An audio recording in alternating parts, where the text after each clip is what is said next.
brackets and predictions presented by AT&T, but here we go. Bleed is the favorite according to the people. Okay, yes, I mean, it's relatively close. 42% for Supernoon, 57% for Bleed. Obviously, you know, these predictions presented by AT&T. It is going to be, I mean, I would consider that somewhat even. It's definitely not enough of like, I wouldn't call it a landslide. Mate, or that's even far like from definitive. Yeah, for sure. But it also is a representative for, I mean, just how this match could go, right? It's not to kind of be that middle man, but I could see this match going either way. You know, I feel like I've personally have had that confidence in Bleed. You know, Bleed has been doing so well, especially since the official release of this game. You know, winning Frosty Faustings, being so consistent in general in the online space, is always grinding, is always playing. It's funny. Fourth at EVO Japan, right? Like this player, whilst already being quite young, is no stranger to this high level of competition. All right, so here we go. We're going to find out who's going to be joining the duo of Fox and INZEM in winners finals. Only one can do it. And we're going straight in there. Bleed securing first blood. This team, this tried and tested team of Alawi and Echo, oh my word, the pressure, the damage. The second you get put in that corner, wait for the break first before popping the technical. But it's also just true mastery of the team as well. Because a lot of the competitive players, the high-level players, they tried out a bunch of different characters and teams over the time, whereas when was the last time we saw Bleed playing anything that wasn't Echo Alawi? And every time we see there's like, I mean, just optimization after optimization. Such an aggressive player. Supernoon. Beautiful chase down on that roll as well. Oh, hang on a minute. All right, we've got some Teemo in there. Now, if you've seen Teemo corner combos, you know they both hit really hard and it ain't over just because the combo is. It's either going to be combo from the mushroom or it's going to be set play from the mushroom. Even there. Defense. Yeah, you read the throw, you go for the throw tech, the mushroom makes it plus for the Teemo player. You know, it's kind of like damned if you do and don't situation, but still stuck here. Oh, chase down of the roll. He's trying to mix up these options on Wake Up, but again, this is just that Teemo corner play through and through. Supernoon and brings in Echo. Look, Echo. When that mushroom is on screen, the Wake Up roll is so risky, maybe players feel like it's unlikely to be read. Because the Wake Up roll punished by grab, pushes the mushroom, it's like, surely they won't do that. I think it's a lot more simple. I think it's a case of you are going to get put in a messed up situation, and no matter what option you choose, I mean, there's so many layers to it, right? If you block, it's massive advantage. If you even, you know, if you get thrown, it's going to combo. If you take the throw, it's going to be plus for Teemo. Low key, I mean, maybe even not low key, but one of the scariest situations to be put in the game in general. And then as soon as Teemo's got those mushrooms in front, start bouncing off. Those slingshots, control those funky angles. Already does have the badge ready to go, so those poison mushrooms now going to be all the scarier. Oh, that still went. Wow! I can't believe it. We're sitting Pretty Blazing Inferno versus Timewinder. Who wins? Sitting pretty in the grass for a little while. Shut down by Timewinder. Ooh, okay. Defensive outbreak coming through. He's not getting opened up yet. Ooh, Whipso grab. All right, Alawi, it's your time to shine. Oh, maybe trying to bait a break there, perhaps? Oh, there it is. I think it was likely the jump, and then the second you see the break doesn't come out immediately after the button pressure to continue the pressure. Well, it's not uncommon that, you know, teams that kind of establish this strong zoning style, they will look to break early. They're going to have the advantage in the neutral. They're setting up projectiles, they're kind of covering that screen in kind of no-go zone. As soon as you get a hit on them, they're going to want to push you away and reset to it. So perhaps that's what Bleed was looking for anyway. But regardless, Supernoon, yeah, just covering the tracks right here. Here comes the mushroom, or the tree in this case. Why does every skin change it? Keep it mushrooms. It's beehive sometimes, mate. I mean, that's cool. Can't hate that. Oh, allowing massive able to hit. clear all of the mushrooms in play, however, at the risk of getting punished herself. Now, pushing forward, Supernoon. Oh, the damage takes out a character, but also bonus damage on the Alawi. Now, way less healthy, as now one character remains with that anti-air attempt, but that's not with it. I was about to say, at least on the plus side, Echo doesn't have much health left at all, so you're going to quite easily finish that off if you can find it here. Now it's just straight Alawi, Teemo. I mean, Alawi does have that damage output, and Teemo does not have a lot of health, so if Bleed can't find it, hello. Look, characters in this game have different damage values or health values. Teemo, as annoying as he is, he's made of wet paper. If you hit him with anything significant, he's probably dead. Oh, I love that overhead to avoid the mushroom. Beautiful throw tech. That throw tech saving the skin of Supernoon straight back into the action. Not great on the resource department, but allowed. But on the same side, yeah, we're talking on the flip side, Bleed does have that number 3 available. You can hit it, this Teemo is gone, but again, you need to find it. That poison ticking down. What a choice. You can tell that Bleed is just trying to have some control on the screen, but it's definitely advantage Supernoon as the mushroom. Oh, the super of supers. gets that first game on the board. I mean, this is the Supernoon we thoroughly expect to see at EVO. But Supernoon is hungry for that first place. No more second. This is the time. Get that first.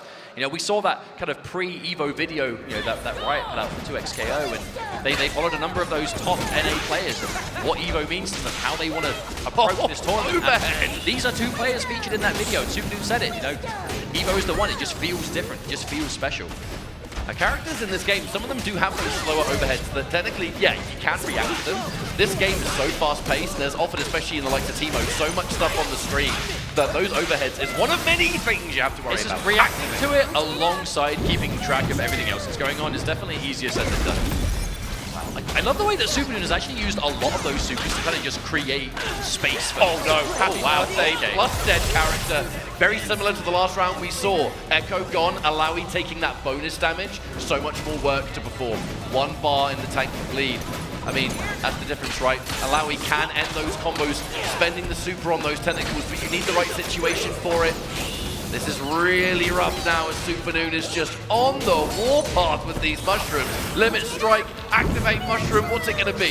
One more mix, and that mix is successful! Oh no, I mean, it didn't finish off, but what can you do about it? I mean, yeah, that seems like even though it didn't finish off, what can you do to stop the poison sticking you down to Magic Pixel? You're dealing with the super. And that's already a match point. This is looking so much more dominant than I think most people were expecting to see. Hey, the set at Frosty Faustings, it was months ago, sure, but that went the distance, right? That was a long grand finals, but I tell you what, Mustard, motivation's one hell of a thing. Well, I feel like Bleed just hasn't, especially with the Alawi, just hasn't really been able to get anything significant started. Supernoon has just controlled this neutral from start to finish. There's a break again. Okay, manages to find a hit on the way down. No break on the side of Noon, so finally we can start some momentum here. Yeah, bringing Alawi. I mean, only the 1 meter to spend, but you will spend it. What's it going to be? The beauty of some of those Echo combos as well, the ability to side switch on a whim, putting them back into the corner. Wow. Interruption, found the answer. The first significant time we'd seen those tentacles put down into some kind of pressure, Supernoon immediately weasels out of it. And not only that, reverses momentum. Now it's your turn to get. Wow, but it was such a prolonged sequence of defense as well there from Supernoon, right? The tentacle super was out, managed to block correctly, found the perfect time to challenge, cleared the board, and now Echo is gone. Down to this Alawi again. Will Bleed have what it takes to bring the set back? But Supernoon is just possessed right now. Wants that winners finals. Whoa! I think Alawi's had enough of those, that flow dart, to be honest with you. Fights him in the air. Right, activation, tentacle. What's it going to be? The throw tech, just in case the throw was late. Yeah, wasn't quite able to punish it, unfortunately. Freestyle, the projectile, just to keep that pressure going. It's the fact that the slingshot always, like, there's a slight delay before it connects as well, so it kind of just keeps you locked out for a little bit longer to whip. No, the activation beats out the anti-air, and this is going to be miserable for Bleed. The resources are available. Poison as well. Oh, double super, just to bypass the opportunity to break. Supernoon with the clean play and a well-deserved pop-off. Yeah, I love that because throughout the entire set, Supernoon was just stone-faced. The entire set, regardless what was going on. But the moment the set is over, you know that emotion is coming out because that is how important this tournament is. Well, okay, maybe it's not the best to pick Teemo into that, but if we can play Thresh better than the opponents can, that's one way of defeating that character. But I do wonder how the matchup of confidence is going to work here because Sonic and INZEM, they have been undefeated along this way, as have the Twins, but Sonic and INZEM, no stranger to the EVO stage, especially SonicFox, the multi-time EVO champ. But on the side of the Twins, they qualified for winners top 8 with 2-0 over both Poka and Hikari, who are also in this top 8. That 2-0 over Hikari especially, that was a result. You know, Hikari went into this top 8 as the tournament, I should say, as the #1 seed, EVO Japan champion, really has kind of just been just blazing the trail with that Ari Akali. But they came here prepared, they did their homework, and the result is winner side top 8. But I've got to say, it's hard to know who to root for in this match, because my heart always wants the Twins to go as far as possible, right? You know, they're so emotional. You know, they really do share those successes and the failures sometimes together. But Sonic and INZEM, you know, just the brainiacs. There's a reason my personal prediction for this tournament is SonicFox and INZEM, and that fundamentally, this is not just as well. Let's no, not exactly. forget. But we have to remember all the time, this is SonicFox at EVO, but SonicFox ain't alone. You've got the absolute brain, the execution, the game sense of INZEM. They just work perfectly together. But they're going to be, in theory, we can't read players' minds, but I would like to think they are going to be not as nervous. I think when you look at Haru and Toshi, you can see the emotion just expressed in their faces. When they get stressed, you see it. When they get nervous, you see it. When they celebrate, you see it even more. This stage is very new to them. But if they can take this win over Fox and INZEM. What a comfort zone. Yeah, imagine just the confidence that is going to solidify, in front of this live crowd we've got here in Las Vegas, in front of the world watching at home. I mean, and that will guarantee you winners finals, Not right? just That's the world watching place. at home, this beautiful crowd we have early morning. Appreciate you all Good waking morning, up Las for this Vegas. one. How you doing? I know you're a bunch of gamers, but thanks for waking up on time. Getting our button check out of the way, and then our first matchup in this 2x KO top 8 is about to begin. I am so excited for this. How perfect! It's duo versus duo to start the show. I'm so happy this is happening, right? I know it's the conversation that's happened over time. The handshake's coming through, the button check is done. Okay. Are we ready for game 1 of 2XKO Las Vegas? Make some noise! Good morning indeed. All right. So is the prediction is correct. Are we going to be seeing the double thresh? Okay, so we were talking to Sonic and INZEM before the tournament yesterday, and just in general yesterday, and asking kind of character choices, who you're expecting to see. And even though INZEM is that kind of real premier Teemo player, we were saying, like, what are you going to do in the kind of the face of this, the Thresh onslaught we could definitely see? And they were like, oh, we're just going to play Thresh ourselves. Yep. Just mirror match, simple. Not even a matter if you can't beat him, join him. If you think you can beat him, join him and do it better. Simples. But a cool character, Thresh is a unique addition to the game. He's definitely doing some stuff we haven't seen before. He really dominates that range, and we will no doubt be seeing all of this in the matches to come, but he's got that presence. He's got the potential advantage. His forward dash, being a forward teleport instead, is unique to him, and yeah, it definitely gives you a lot of opportunities. But what will we see as we are going into this game number 1? So it's going to be Haru and Toshi on player 2 side with that 2 assist, with the Jinx in the back as well. Sonic INZEM player 1 with the Ahri up front. SonicFox, there's day 1 Ahri specialist. However, the new blood, Thresh, one of the characters that some say can fight Ahri quite effectively. The range, the verticality of those buttons, the fact that he himself can intercept those air advances, and then you have Jinx on the back end with wonderful assists, but make it 2 as the 2x assist comes through, and first blood scored by the twins. We're already seeing that 2x assist making massive work here. That quick side switch on the teleport, keeping them in there stuck for ages. That Thresh assist, keeping them locked down for so long. And now a decent lead, but not a lead you can get too comfortable with. Oh, wow. Wait, is that 6H catch behind? I'm sure that was, we've seen that quite a few times, being able to catch the situations there. There's that tag launch in the corner. Limit strike into knockdown. Ooh. Yeah, going for an instant wake-up attack in that corner, that is good info to send in that first round. You are willing to go for it as well. I mean, you had the break ready, so it's a risk you can afford to take. Now this, the neutral presence. Oh, the pickup never mind. Yeah, the neutral presence you just command with the Thresh Jinx team. This is a team that you can go in and do some crazy stuff, but you are very content to just sit there in the neutral. Oh! It's and yeah, we couldn't quite confirm. A bit of a funny angle going on there. Tried to pick up from that Jinx assist as well, but ever so slightly too far away. There are so many small interactions that you can see with these two teams. The question is, when it's time to mix, who's going to get opened up first? That is confirmed with Ahri in the corner. That's 1, and that's the tag launch. You are absolutely dead, and that will be Haru down. Only Toshi remains. Best case Ender as well, going for limit strikes. You're going to build those resources, but a massive heavy. Ooh, okay. One thing to point out here is that Thresh has an unorthodox dash. It has the ability to go through opponents and even sports a bit of invincibility. Okay, corner combo. I mean, you've got all the meter in the world, right? Yeah, bring in Thresh. There's the extension. Yeah, keep it nice and simple. Just go with the K. Just stuck in here with me. And that's the first round. Okay, going the way of Fox and INZEM. I like how this match of just match the Thresh with the Thresh really working out. Oh, massive parry, though. It's going to give you equal access to the tools at hand, right? Oh, huge heavy. advance. No, This but is the jump. combo. That is unfortunate. So much damage left on the table. Not only that, an opportunity to take the break away from the team of Fox and INZEM. Oh, wow. That counter hit on the projectile. Instant break, though. And here comes Jinx. Toshi now, the active man. This is Jinx, so okay. we're getting combos from those air throws all day, every day, and more damage than you might expect. That was quite a choke. Yes, it was.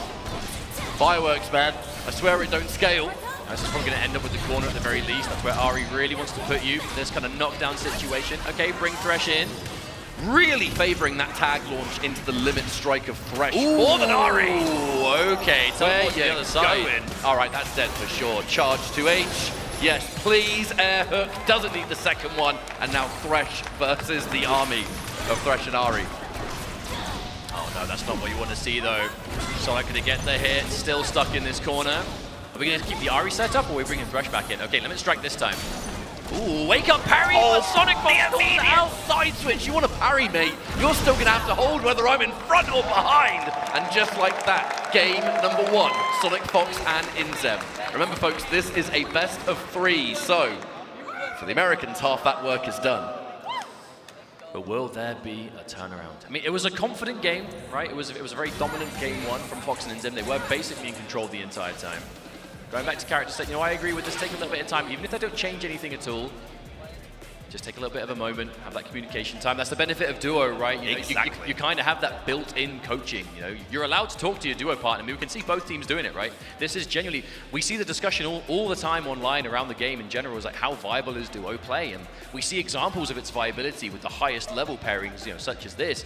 But it's hard. It's really hard to play at this level. But it does come with those benefits. And kind of having that on-demand coaching, between each other, it's fantastic. Especially on this kind of stage, right? There's potentially a lot of pressure here, a lot of prize money up for grabs as well. You can say that again. Shouts to Riot. Yeah, and overall, but you want that time. Take that moment. Here we go. Game number 2. Is there a refresh? But Fox and INZEM, they're locked in, looking for that winners finals. They want it, but will they get it? Let's go. Game 2. All right, starting off rather strong. A little bit of that screen presence asserted by the twins. And that minion refuses to leave. And it's Thresh, forward throw in the corner. This guy hits like a truck if he throws you, even without assist. But why not? Let's just add a little bit more. Wow, that is a lot of damage off a throw, and that does give him a commanding lead. Pushblock just to get Jinx out of the way. Hits Thresh, but it doesn't matter. Worth it. The break is forced out. More important to keep the characters alive. The air throw from Toshi, choosing to set up. What's it going to be? Minigun, meaty jump in for the plus frames. This pressure refuses to end, but INZEM refusing to get opened up. Hey, INZEM's defense was on point. There was a lot being thrown at him, but managed to stay alive. Ari comes back in and is instantly KO'd, though. Okay, advantage, twins. Oh, here comes INZEM. Ooh, okay, tricky movement.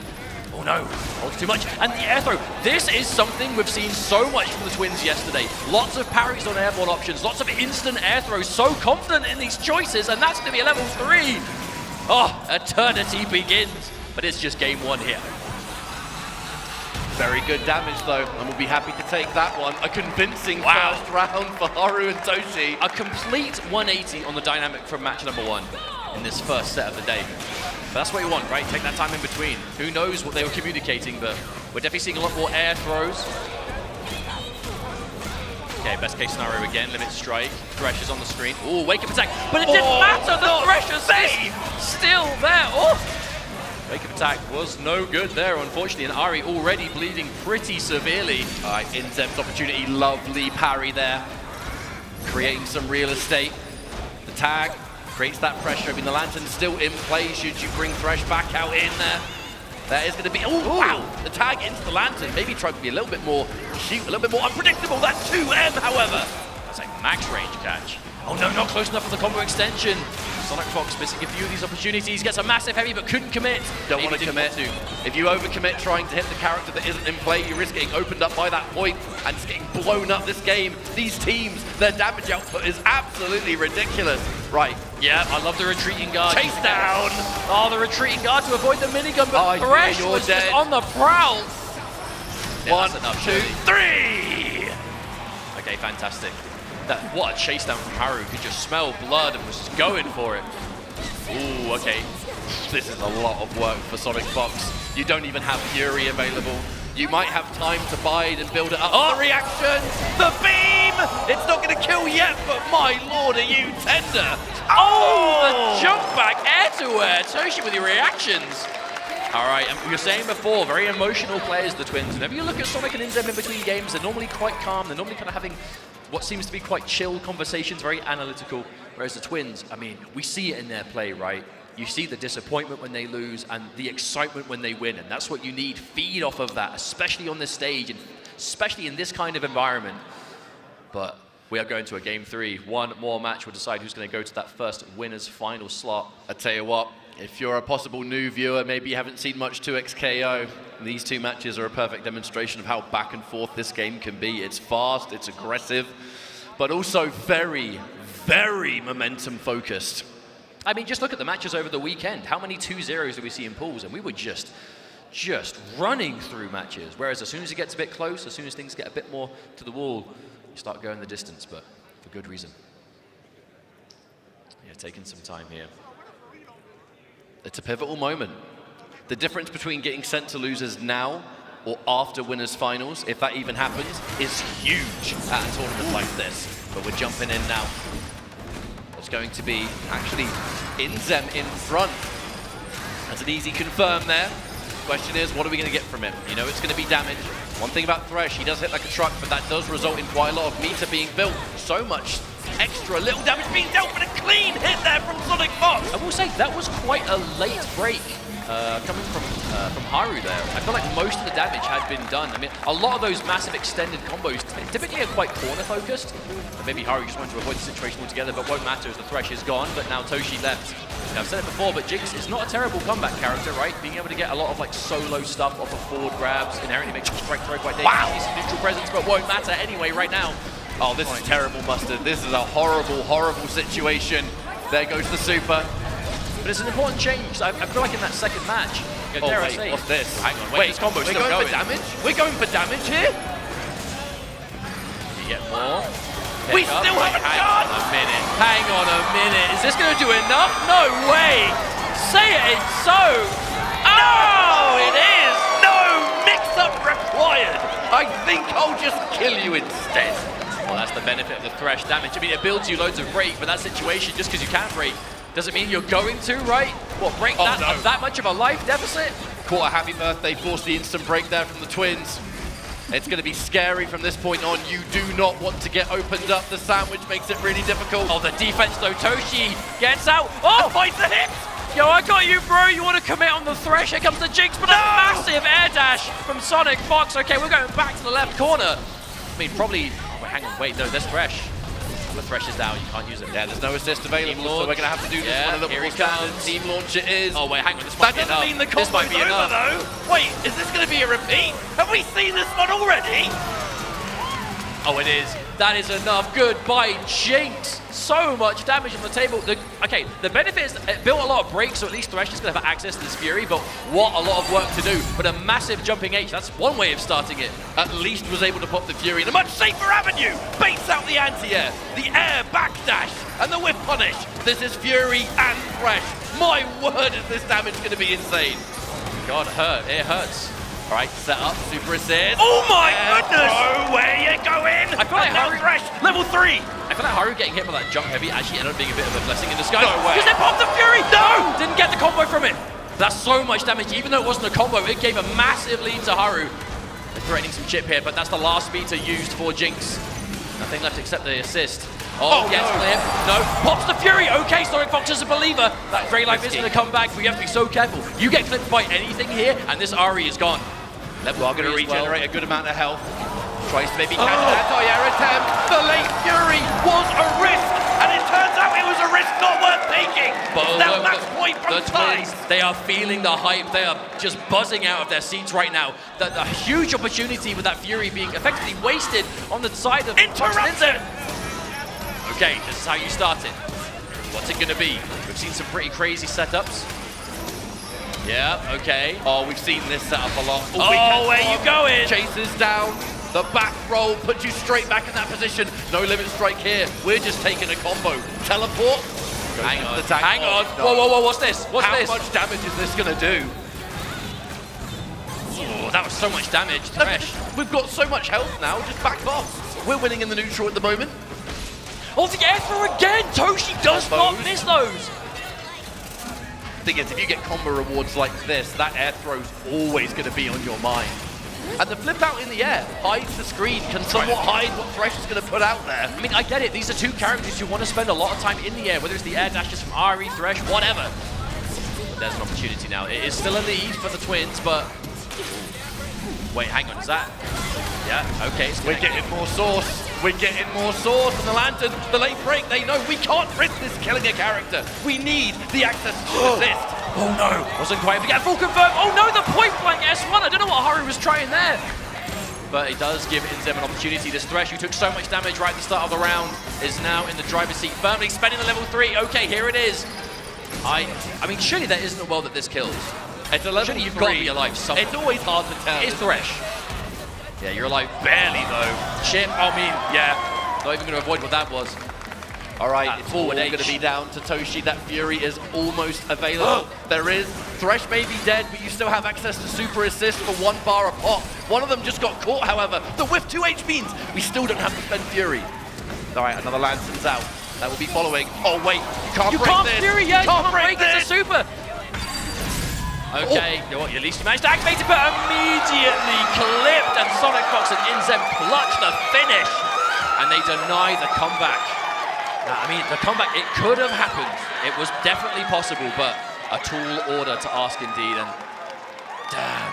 I mean, we've been saying it, just how emotional the Twins are, and it means when they win, the excitement is there. You know, they're buzzing out of their seats, popping off, but the losses, you can almost feel it yourself, just a heartbreaking nature of them. But hey, that was winner's bracket. They are still in this tournament. It's the emotional side of playing in duos, especially with those close to you. Everything is shared. The victory is shared, but unfortunately that naturally means the defeat has to be 2. However, there is that silver lining. This is winner's bracket. Haru and Toshi are still alive here. They've just lost that comfort of winner's side. But hey, we've got to say as well, you know, these are two duos who are, basically, if you're talking who are the best duos in the world for this game, it's these two duos. And you know that title of best duo is something that they're both going to want. They are going to strive for it. And hey, whoever wins this tournament, I think it's pretty hard to deny that they're going to be the best duo. For Europe was Vianality 2026. That top 8 was literally all France. So it's kind of hard to question that. I feel like the fist buttons have come out.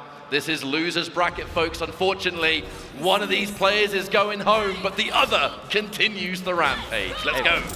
I want to say as well, every single win you get at this point gets you one step closer to the lion's share of that $135,000 prize pool. So you're playing for a bit more than just Evo wins here, my friends. Dollar. All right. Immediately significant. Ending in the corner there with Ari. If you follow this game, you've seen this once or twice. Limit strike at the setup, your frame kill, the tag, just in case they roll and you can reactionarily punish it. The interruption only manages to hit the tag character though. The command grab on Ari. Damage to start. Okay, I like that choice. Just trying to occupy the space, but I'm going about it too much. Noka being quite reserved already, but manages to get a good hit here. Oh, the high up break. Oh, wow. It would have been Ari takes so much damage into the overhead. So tempting to hit them on the way down, but they can do jump attacks. She would have fallen for that trap and then some. Lovely patience there from Noka. The tag launch into Echo. Limit strike. Activate. Here comes the mix.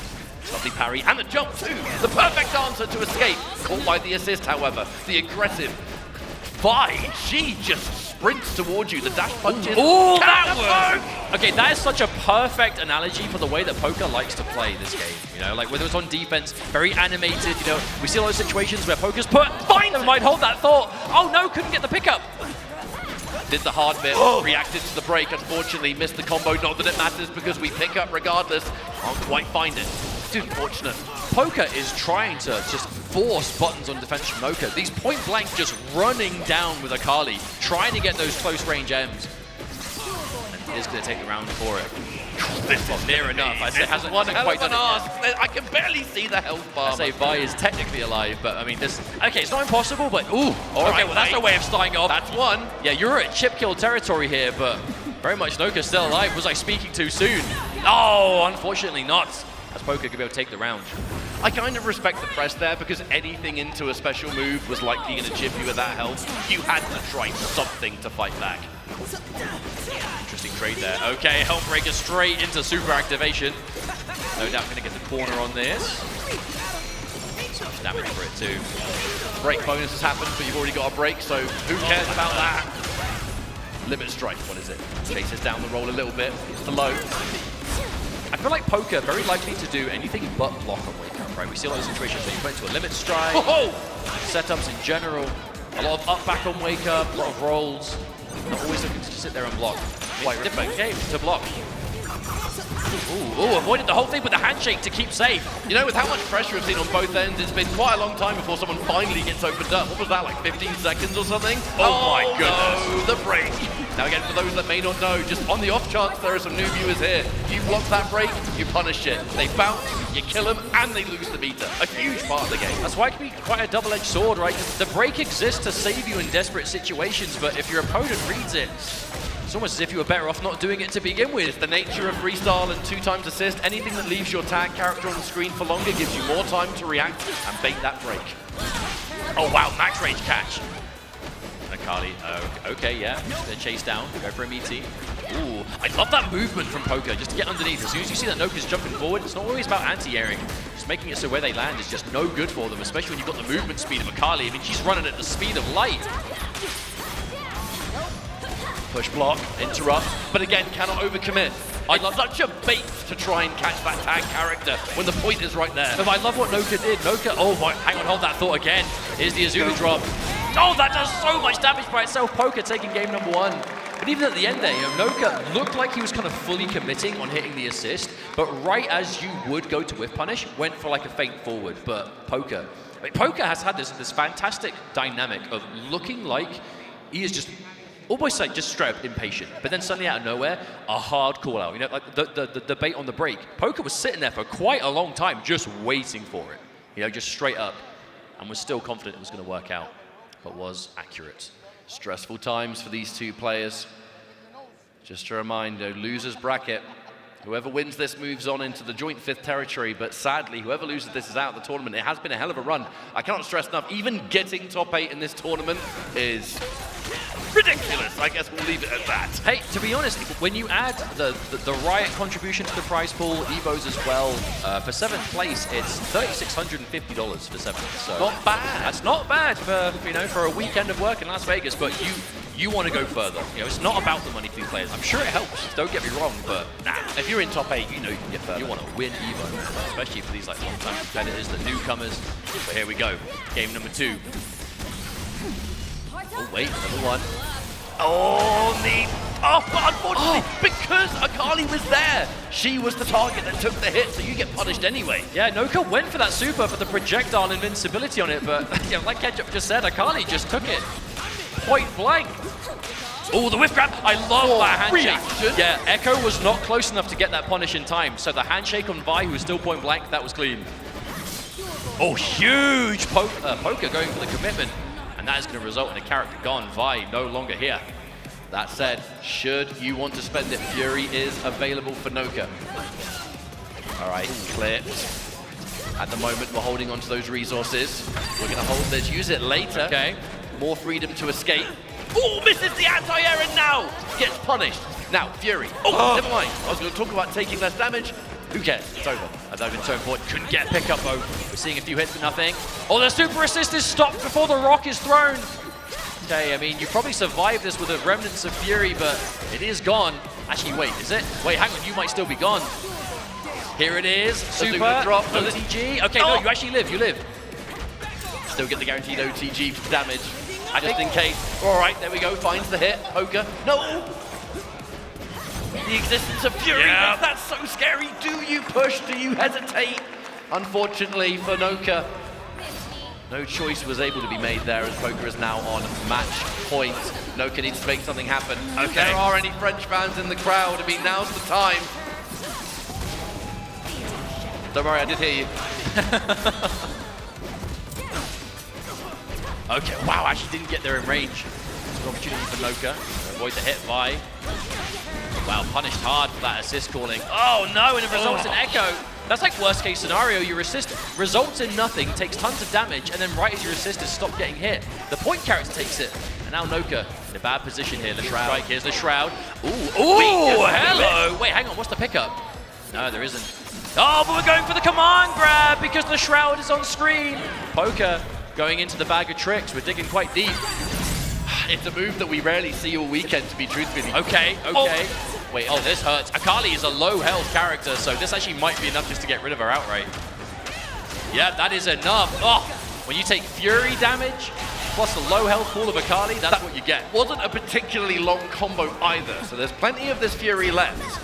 Maybe one dash cancel should you want it. Just take the extra damage, gets caught, but never mind. No combo to be had here. The side switch, finds the way out. All right, Poka opened up as Noka has an opportunity. What are we gonna get from this? Limit strike. The low! Oh, no, did not Fury, commit. I'm sure of it. Expecting the break, perhaps. The thing is, there's no guarantee that Poka will want to pop it in this. No, the bait! Okay, you don't have a super assist available, but what is the path here? Guess the game scenario, I would say. Okay, what's the setup? If you guess wrong, it's over. Oh, No tech! Oh, we found it! But no Fury! Still no Fury! oh my god, the text on the other side! I can't believe it! Noka managed to snatch victory from the jaws of defeat. Poka holding onto that break for dear life, and Noka desperately trying to play around it. I am absolutely shocked that in those scenarios, Poka was just refusing to go for it. It was stopping Noka's entire offense. Thankfully, that super assist can't break that one. Limit strike knocked out, baits the wake up. There's the break. Finally, that meter gets spent. I know we've moved on to the next round, but my brain is so struggling to process what we just saw there. The air text, the reversal. Okay. Talk about a swift change in momentum.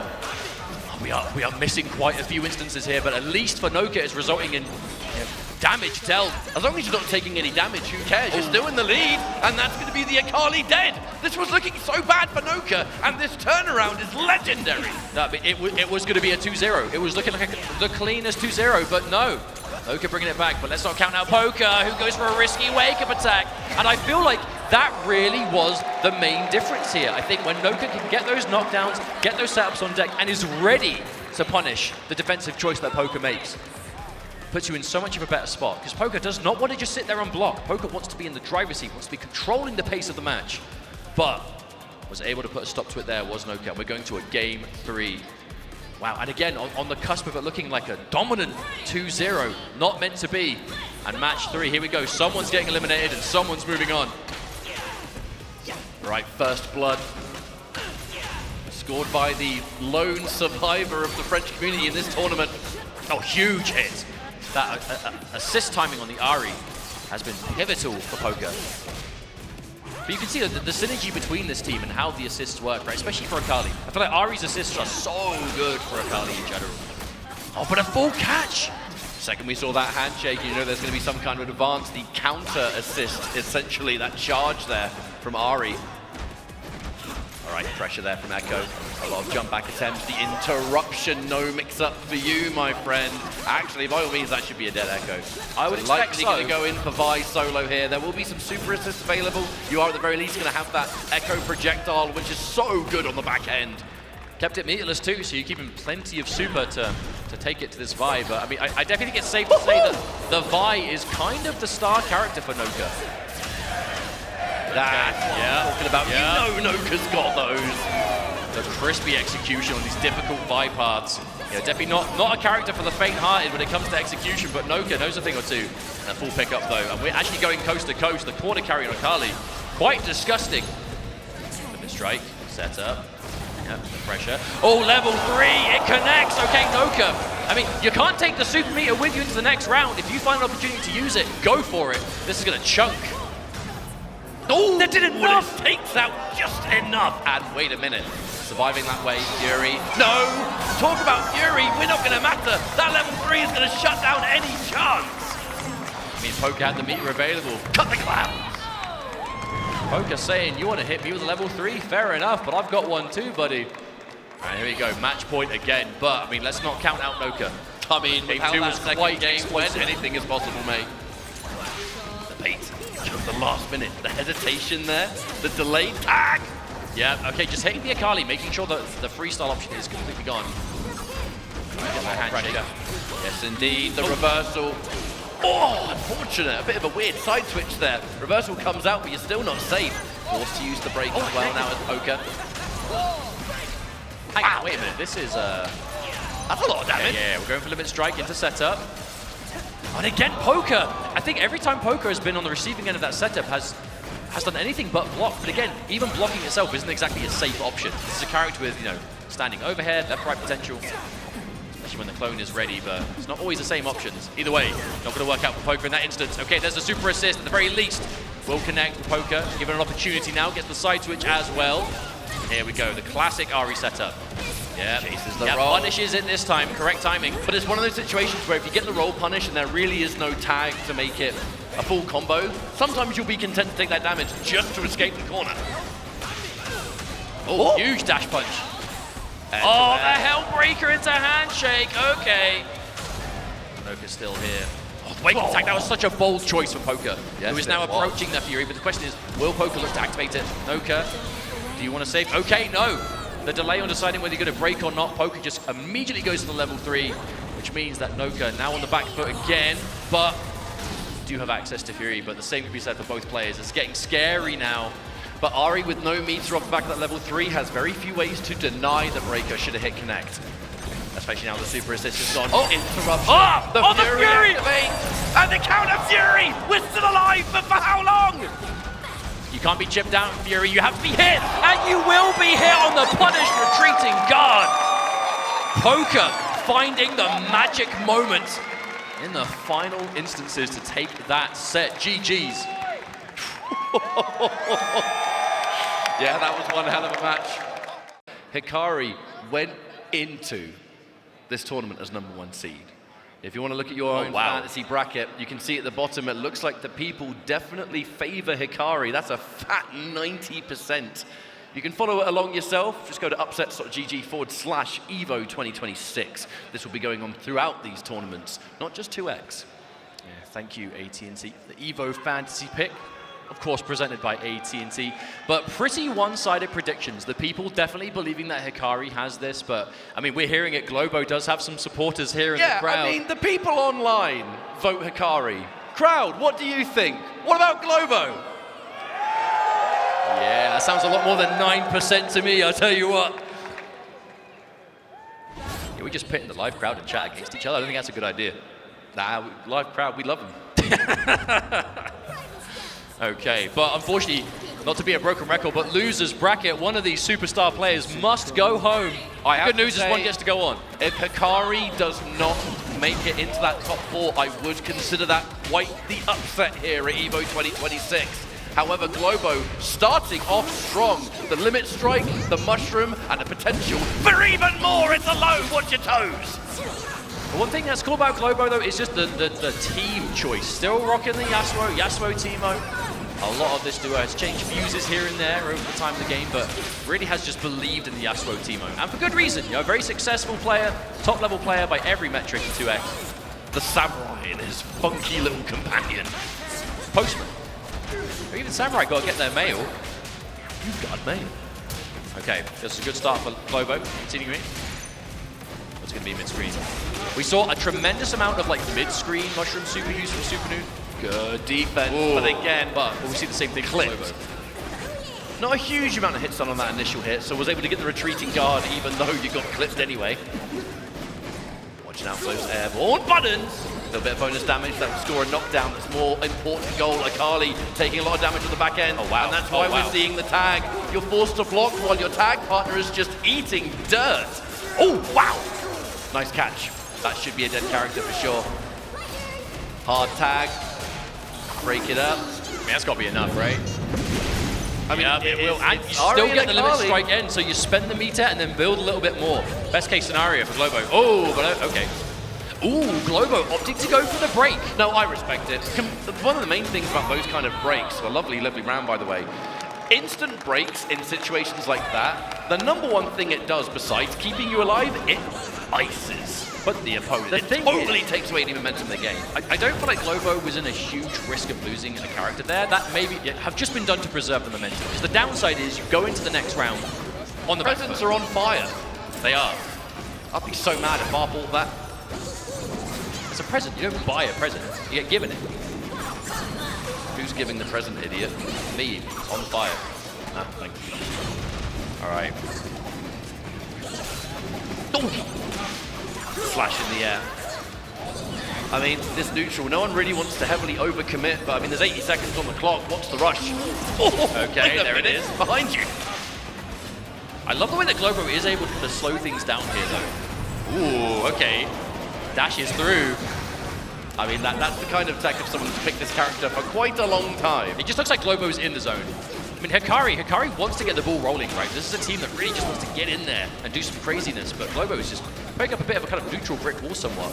Well, it's very clear that Hikari does Okay. want to get in there and start mixing, but is not forcing the situation. No, it's not getting impatient. I feel like getting impatient versus Yasuo Teemo, that's how you're walking into Yasuo normals. Teemo's going to start building up the mushrooms, and every time you get hit, it's going to be building those badges for him too, so... Number one thing you got to do, though, is ensure that when you finally land that hit, your combos and your pressure and your mix-ups are airtight. You work so hard to get in on this team, you have to make it count, and it looks like Hikari does just that. All right, here comes the Teemo. Yeah, I like how Hikari, again, isn't getting impatient on the way in either. Globo has clearly put up quite a neutral presence, but Hikari, I mean, time is on his side. He's got a lot of life, only 30 seconds left to go in the round, but no reason to go in as Hikari. Yeah, I like that, putting the shroud down the neutral, getting access to those enhanced specials. Yeah, a little bit of damage to Ari. Oh, the parry as well. Yep, Hikari, as soon as you get guaranteed advantage, running straight in from full screen and it results in a hit. There's no way on this earth that Globo's going to pop Fury here. You've only got like 13 seconds left to go. You're physically not going to have time to make a comeback, so hold on to the break. Hold the fact that, look, this round's very likely not going to go my way. The Azuna drop confirms it, but at least now, in round 3, our resources are looking much better. Yeah, it was smart to hold on to the break. And again, you have to do the kind of game of, if one thing went differently. Had we not seen that early break from Globo in round 1, could the Yasuo have been preserved, perhaps? But hey, you got to move on. At least going into round 3, both players have a break ready to go from the start. Ooh, tries to parry, though, to Hikari. Instant breaker, we're not playing games. The air-to-air throw, there's that super. Hey, Another break, and that's just, I don't want to be in the corner. I know what that final hit's going to do, I don't want to deal with it. Ooh, okay. That must have been like the last active frame of the dart there. A little bit of cheeky poison as well. Oh, hello, Hikari. Big hit. That's something Hikari loves to do. That airborne control with the airborne projectiles, whether it's Ari, whether it's the kunais, and then always being ready to confirm when they hit. Oh, massive wake-up attack. But no, punished. The only character that got hit there was the character on the back line, and that's not going to stop you from getting punished. Teemo now left on his own. There is some super assists available. Now the cooldown is finished. But this is going to be a scary situation because now Teemo stuck by himself. You realistically have no reason to push forward. There's a lot of mobility on the side of Hikari and Ari, so Teemo's going to have to work really hard to get in. Does find a hit, however. Let's see what we get from this. Oh, the badges are ready though. We've got the mushroom badge, we've got the dart badge. Level We're going 3. to classes, level 3. I mean, that's probably enough. I tell you what, of all the level 3s in this game, we see so much of that level 1, the big mushroom. You'll be forgiven for forgetting what that level 3 looks like sometimes. Oh, he'll build more, don't worry. It's Teemo. But taking out that character was a really big deal because now it's left to more of a 1v1. I know that you can call in assists and stuff like that, but you lose the handshake tag, and that is such a big deal. I mean, Teemo is well equipped to make the solo comeback. The problem is he doesn't have the health to make many mistakes, and that's the issue. 2 meters on the side of Hikari, Fury ready to go as well. I mean, we're definitely quite evenly matched, even though Globo is down on the meter. It's not just about landing one hit, though, for Globo, at least. It's going to be, there's one. Fury first, and there it goes. Now the Fury's activated, you have to fight an Hikari that is much faster, much higher damage, and you're Teemo. Don't get hit, mate. Okay, the super assist to completely mow the lawn and clear the field, but okay, Globo manages to find it. Okay, even if this combo doesn't kill, it's taking time. 6 seconds left on the clock. Okay. I think Globo takes it. 3, 2. Is it going to be health or the timeout? It's the timeout. What a first game on our hands between Globo and Hikari. That was hard-earned, and only one match! You know, even seeing that the Fury popped the combo timer long enough to just go into the timeout, that would have extended a little bit. I actually think there was a path that Globo was going for that could have got the KO too, just if the time let it finish, but Globo played that so well. Again, it comes down to that 1v1, right? It's that ultimate, you know, immovable object meets unstoppable force dynamic, right? Hikari just wants to use that lightning fast movement speed, the crazy mix-up potential to get in, do crazy things. Teemo built so well at just building the space. And when it comes down to that 1v1, it really is anyone's game. But in that case, it went to Globo, now 1-0 in the lead. Started off with a really comfortable lead, a really well-played game, round number 1, I should say, in game number 1. Now, can Globo keep it going? It's the two different dynamics of 2x KO, ultimately. You can have these lightning fast matches, but if it's a game that goes down to the last moment in every round, the resources getting spent, it takes a while. You've got to be focused all the way through. Wonderful start here for Globo. Hikari already almost KO'd. But lovely pickup, take the damage while we have that situation, and now corner. The pressure begins. What's it going to be? Delayed run-in. Instant overhead. Catches the assist, but it will be the grab ultimately here, but with no tag available. If there was a combo, you still can't use it. Oh, wow, okay, Hikari is just sent away. Be gone. Oh, but the grab reset. Okay, Hikari taking out the Yasuo. Here comes the Teemo again. Honestly, I feel like the character that Globo looks supremely comfortable on, even in this kind of solo situation, so definitely got good position to bring it back anyway. Ooh, hello. Yeah, I love that dynamic. Meeting the projectile super, kind of moving upwards to make it whiff. If you do parry the assist and you're at the fullest of full screen, depending on character, even finding a punish is difficult. I guess the bonus is that you force them on that 4-second cooldown, but if you don't get punished, who cares? Jump back again. Oh, wow. No! Hikari swinging there, and Globo finds the hit. Okay, now what do you do in the corner? I'd get out of the situation, yeah. Okay, mushroom. Wait a minute. Hang on a minute. Oh, not again. Got to beat that, hasn't it? Keep looking at these situations and going, okay, what's the setup going to be? The setup is just your demise. You are ended, my friend. Oh my word, Globo with the round. The Teemo comeback is real. If we see a 2-0 in this matchup, oh my goodness gracious. I mean, that will be Mr. Momentum is Globo. You gotta be feeling pretty good if, I mean, look, we're not gonna think too far ahead. Hikari, an absolute legend in the space for a good reason. But match point down. You gotta make something happen here. There's not much time left. Fantastic position to be in though for Globo. I just have the room for error should you need Such an uncomfortable neutral being established by Globo, perfectly playing around how Hikari's going to try and advance the space. Hikari is being patient, and with Miz, with every individual projectile, one less bit of damage you can take. But even then, now we have the badge on deck, the mushrooms as well. Like Globo isn't even playing at full power right now with his Teemo.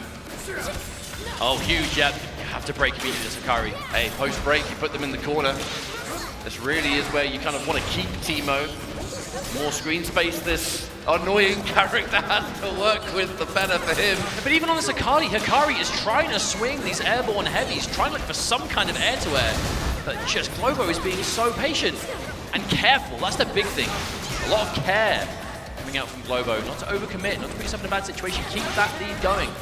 Time. I mean, we're quite even here, but in the set, Globo has the room to work with.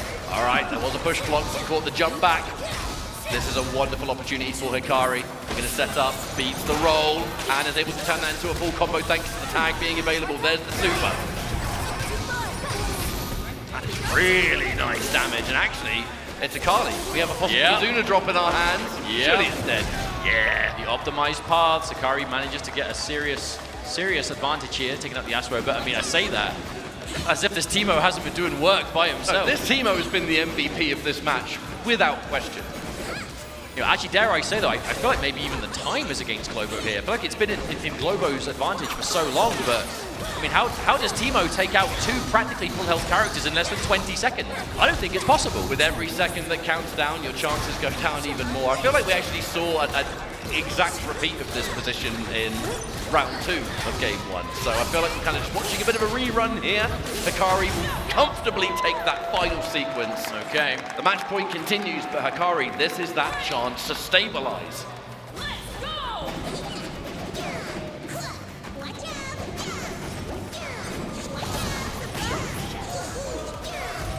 All right, crowd, yeah, we're getting the Globo. The Globo chants are coming through. But if Hikari has taken very little damage at the moment, there's no rush to force your way in. Look, this is a minefield of just stuff everywhere. But if we're not getting hit by it, just let him do it. Hey, I mean, it ended up working out in Hikari's favor in the last round, right? As we got towards that kind of 30-second mark with, I mean, again, Teemo's combos there, they're quite long. He does actually need some time on the clock to work with. That was the Hikari special, by the way, catching those air guys, but you weren't able to turn it into a combo because Ari had been hit and knocked out of play. Forward throw from Yasuo. The OTG. Oh, wow. Bait a quick wake up. That's a meaty. Actually, look, that backdash got punished. The jump, Yasuo. It kind of looked like Globo tried to confirm into that side switch pre-breaks just to see if they break and you still have the corner. Maybe I'm looking too far into that. I mean, overall, it's looked really difficult for anyone to get any significant hits, though, in this neutral. Because there's so many wayward hits, but you're not really in a position to always do something with it. Launch, and it's Teemo, so I'm going to guess you're dead there. Oh, yeah, goodbye. Going for a ride. The last ride. Goodbye, Teemo. And now Hikari, a life bar away from tying things up. And that's going to be on the Yasuo. Ooh, massive whiff, though. Hang on. Yeah, you nailed this combo. I tell you what, Mustard, we've been seeing absolute magic happen from the Teemo. The Yasuo's kind of just been along for the ride, been more of like an assist machine than anything else. This is your opportunity to shine. Prove your worth, Yasuo. Globo, can you do it? Hey, with 6 meters to spend, that's 3 super assists. Oh that's my God, massive look at damage the bars. confirmed. Yep. And there's no break for the side of Hikari, so this is all going to be guaranteed. What do we get next? Limit Strike, the setup. Beautiful throw tech, that keeps you in the fight. Block after that throw tech as well. You cannot get hit by anything else. You know that's going to be a level 3, some kind of confirmed The other side! Hikari got to the other side from that. That's crazy. That again! Back to back! Oh no! Globo. I mean, 10 seconds on the clock. You don't die to this combo, but you need that time. The Fury not on keeps you your alive. side. It keeps you alive and still with the life lead. And then even if Hikari gets hit, I mean, hang on, who's in the lead here? Oh, now it's definitely Hikari. Now it's definitely Hikari. Oh my word. What is with Hikari and late stage matches where the time is becoming important? Do you even remember Hikari's match to get into top 8 against Jakey the Snakey was like a timeout with like magic pixel. Literally, you could barely see the difference. And Hikari just using the time as a weapon in this series. I'll tell you why. Because Hikari may be an explosive player, may have unbelievable offense when the occasion calls for it. Not always. If you are against these defensive teams and they are putting stuff all over the screen and they're trying to just cause trouble, you don't have to go in just because you don't have the range advantage. You can just sit pretty, you can let these things happen, you can get rid of the obstacles as and when you can, but you find your moment. If that moment takes 20 seconds to land, so be it. If you're healthy all the way and you finally land a hit and it's timeout territory, all of a sudden, you're in the advantage. And this is going to be our final match of round 1 losers here in this top 8. Only 1 game left to go. Hikari starts off great this time. Okay, immediately putting this Teemo in the corner. The earlier you kill Teemo, the better at the end of the day. Hikari doing half of that work, the immediate tag out there now, and the cross-up forces the break, but the reactions to punish, and unfortunately, Teemo gets brought in afterwards, so that is a dead main character right there. Nope, never mind. What was I talking about? I feel like there was a path there to get it, but I mean, again, Hikari had a massive lead. Go limit strike, build up more resources, regardless. I ain't gonna lie, when I see a less than half-life Teemo, I just assume you're dead. I think it's safe to assume that, that he would go there, but he's so low HP. Ain't the way the cookie crumbled as Teemo still life regenerating that grey life, which is important. However, Hikari very much still doing what he wants here in this match. This has been a perfect way for that first round of Game 3 to go if you're in Hikari's shoes. You've spent all of the other matches just having to play so reserved, so patient, kind of scoring first blood immediately in this game and just making it endless with offense. Full screen handshake tag. So whiff punish Teemo there. That was just total screen control, and now Hikari goes to match point. Globo started the set so well, but Hikari really has kind of found his groove. And now it's on Globo to adjust. But will we see it?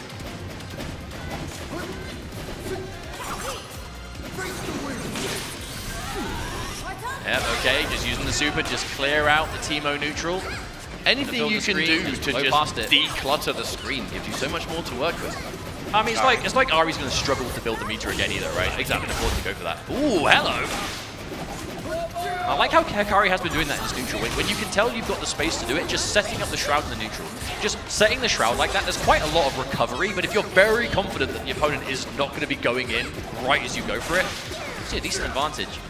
Oh, hello, there's the low. You'll notice how often Hikari is spending, like, in that neutral space, absolute full screen, or maybe just shy of it, because you're not just looking at Teemo, you're looking at assist Yasuo range.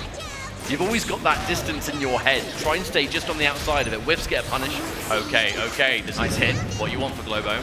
Staying in place. Ooh, tries to up back. Good block on the multi-hitting jump in. Oh, anti-air! Get out of my airspace, says Yasuo. And still Hikari. It's going to be now. These push blocks have been crucial, but the parry, Globo, still in this match, still in it, in the mental state. And it's definitely working on a decent lead here. Ooh, hello, combos.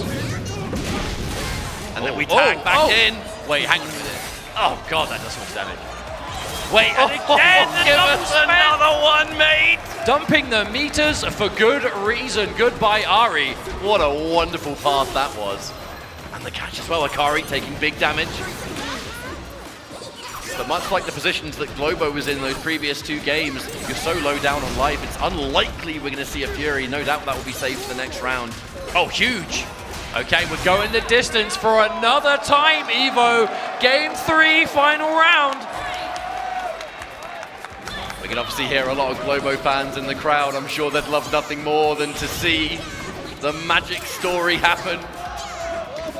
But Hikari, the Let's Go Globo chants are here, but you're fighting against an Evo champion, the pedigree of Hikari. If anyone can do it in this situation, surely it's got to be him. Hey, Akali, Ari, we see it everywhere, and it's for good reason, because a certain player put it on the map, and you're looking at him. But even this first round, I mean, no one is rushed to go in. Okay, yeah, trying to match the screen clear with the darts. That's the benefit of Teemo being able to kind of like maneuver while shooting them. You're facing off against those projectile supers, put yourself in a good position. It's been a long time in this round, and I feel like we're on the verge of almost seeing the first hits. Never mind, there have been no significant hits just yet. That is the first time, and even then, too far away to capitalize. Oh, and that was on the back of like a programmed rolling attack from Teemo as well. That block was absurd. This round is looking straight 0 damage so far, and there's only 70 seconds left. This round is all neutral, and both players have it in spades. Oh, and the handshake to see the hand at the anti-air whip. This is masterful handshake right now. My word. The game sense you need to have to stop yourself from just getting blown up in some of these exchanges. Yeah, we're halfway through the round, and characters are basically full health. Not exactly, but you know what I mean. There's not even a combo's worth of health on either side. Practically dead, the same on meter as well. We are truly evenly matched here, Evo. Is this going to be the healthiest timeout known to man? Oh my god! Oh my god! Keep them coming! And there's the break! 30 seconds on the clock, and we've barely taken any damage! Globo and Hikari straight up freestyling in this game. It is all neutral and all freestyle, but Hikari finds a significant hit here. The defense from Globo, okay, the anti-air couldn't get anything more from it. My word. Okay, again, Globo manages to evade. But, oh my, we're 15 seconds left and all the health bars are green! But big for Hikari, the break is still available. Is this going to be the healthiest timeout we've ever seen in this game? Oh no, Globo bet it big there!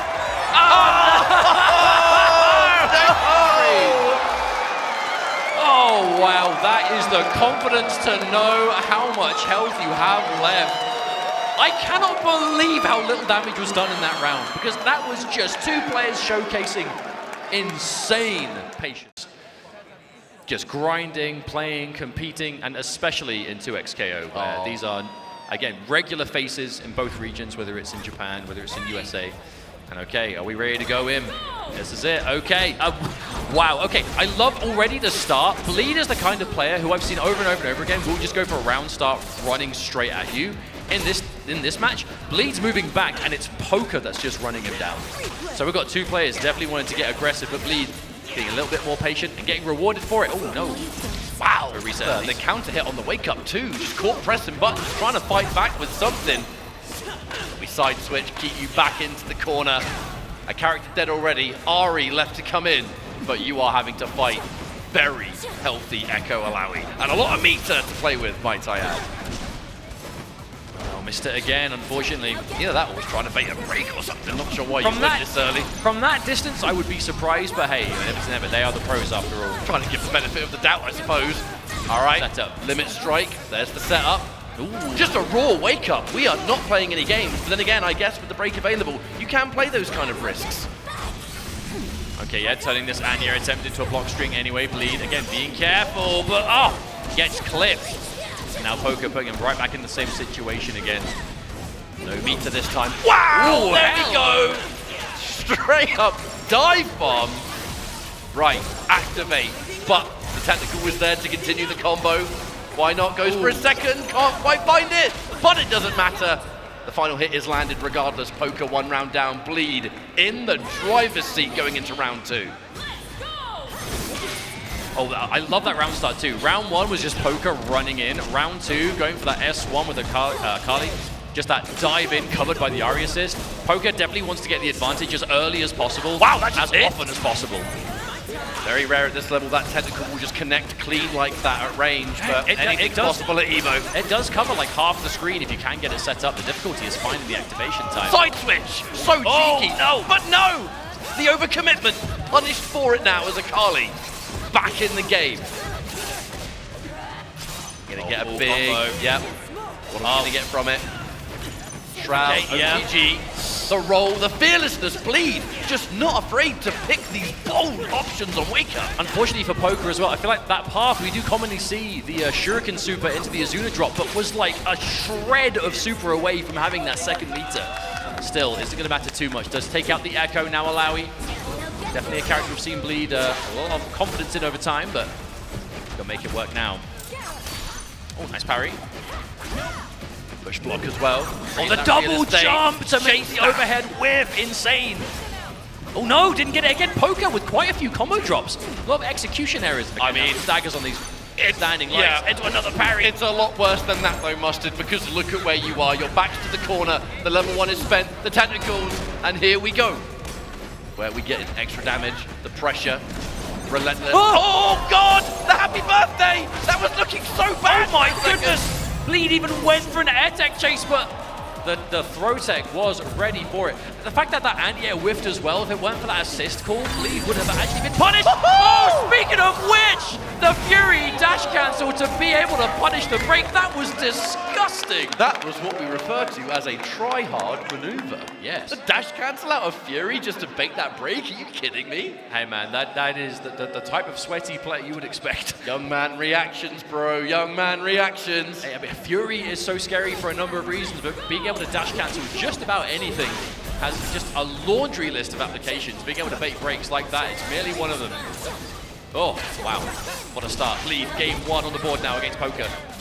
Poka looking pretty good here in this first round. The turnaround now. Strike with the shroud, Milo. Doesn't get much off it, however. Go the delayed advance from that 2K. Just begging you to press a button, and you do.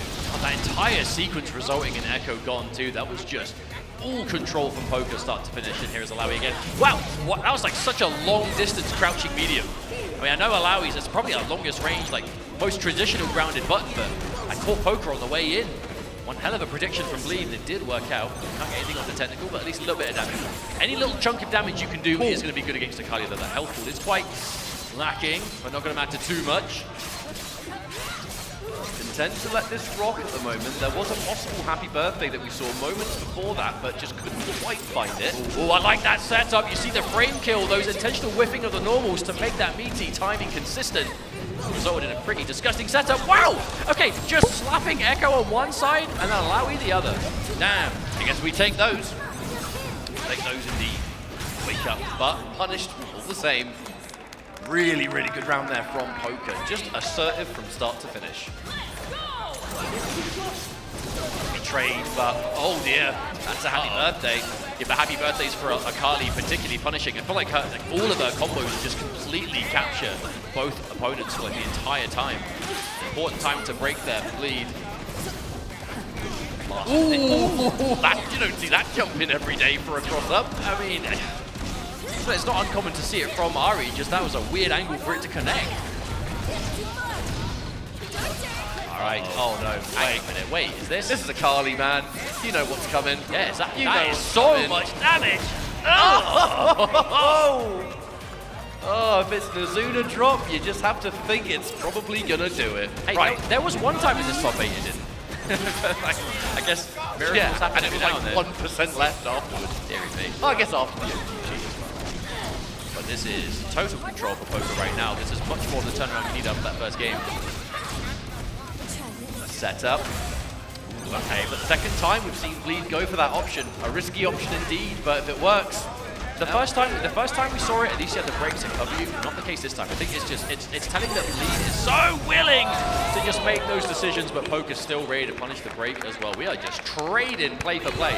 I mean, that's a damned if you do, damned if you don't situation. You either allow yourself to get killed, or you just say, screw it, I'm gonna risk it, and that's it. But I feel like a big adjustment though in that match was round or game 1 at the round start situation was constantly just round start, run in, round start, commit to something. A lot more reserved, especially in that final round for Poka.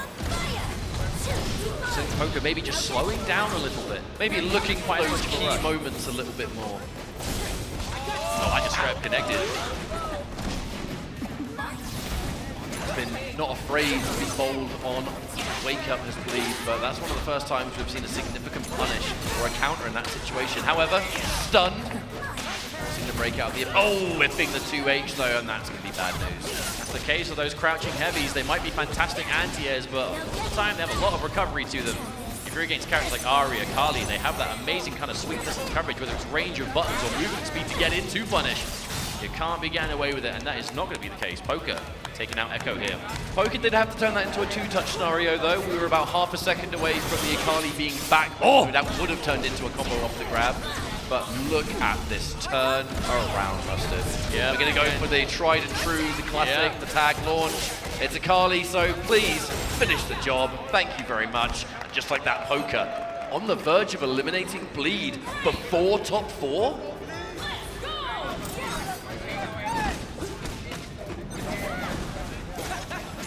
Roll in. Side switch now, the pressure from Malawi, that overhead as well. We will turn that into a combo. Yes, we will. Damage continues. Tag launch, and there we go. The setup. It's time for the tentacles. Just clipped by it, and now the dirty stuff, the hard tag allowing Echo to continue to party. That really is the crux of the setup though, right? Is get the tentacles out, switch to Echo, set up a clone, and just, man, very hard to defend against. Now Ari, okay. It is Ari going has to the be, tools here to get the job done. but it's going to be Ari on her own, so we're not going to be able to see no tag launch into a Kali, however much bajillion% damage she finishes the job with. I mean, Ari, oh wow, that just connected straight into Super as well. Yeah. Let's try and make it as hard to play around the Fury as possible. Malawi does have those sizable buttons and the damage. Cancel off the anti-air because you know they're probably going to go. Yeah, empty jump. Staggering off the light, but the light connected. All right, possible last chance here for Bleed. I guess that's the downside. Oh wow, what parry. That's the downside. Oh, the cancel, never mind, hold that thought. Yeah, just committing here. If you want to break, so be it, but wow, the counter hit. And waited so long to try and catch that. That was so smart. Waited as long as possible. You don't need to extend the combo with anything but the super to get the KO. But if Poka even hesitated, just flinched and went for the break, Bleed was ready for it, but was able to cover both options. We're going to a, wow, game 3, final round again.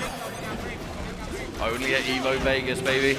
That's what it's all about. You get the best of the best. You know these games are going to go the distance. You know, when Alawi has the screen locked in place like that for full screen, you just don't feel like Echo can get behind you, but here we are. Never mind, Poka. I used to get the best of it again. All right, there's that limit strike into orb. No wake up attack block. No wake up attack this time though from Bleed in that situation. Oh, the tentacle! The full screen summons. Okay, Alawi has been doing so much work in this entire set. That's a huge amount of damage for Hikari to take on the back end.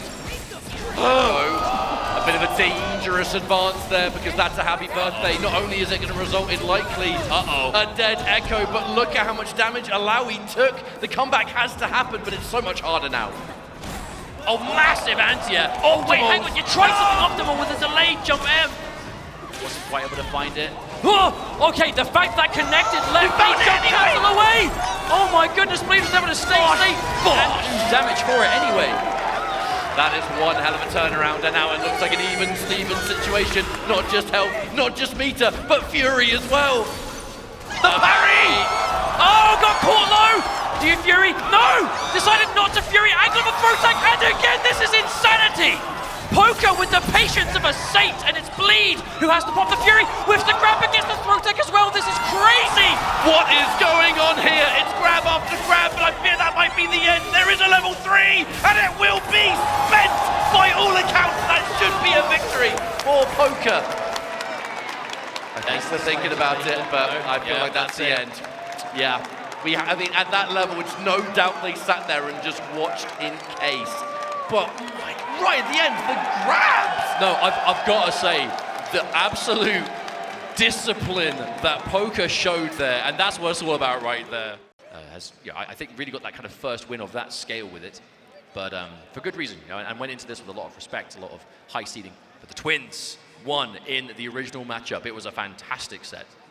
Hikari just had a rather inspirational time at EVO Japan, because I know that, like, let's be real, Hikari wasn't like only out for a few days before the event, but with how technical she was when she first came out, her combos were very, very fiddly. There was a lot of execution required. Not just that, but the layers to the offense that you have.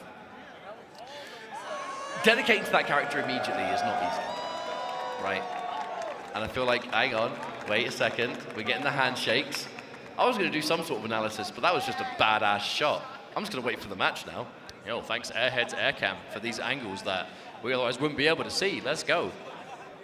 Now, this is overall a top 8, full of players who are no strangers to EVO top 8s in general, as we've been saying. Even the last match, right? Bleed and Poka. Bleed got 4th at EVO Japan. Poka was 7th at EVO Japan. So in this kind of instance, it's going to be Poka who advances forward. But it just goes to show a lot for the level of consistency. Yes. But this is, again, as I said right at the start of the show, a game only ever has its...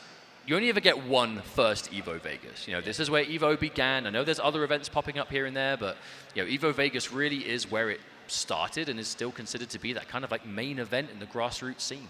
And for 2XKO, I think the overall competition really reflects that. All right, well, the stage selector's coming through. I have a feeling this is going to be the start of quite the set.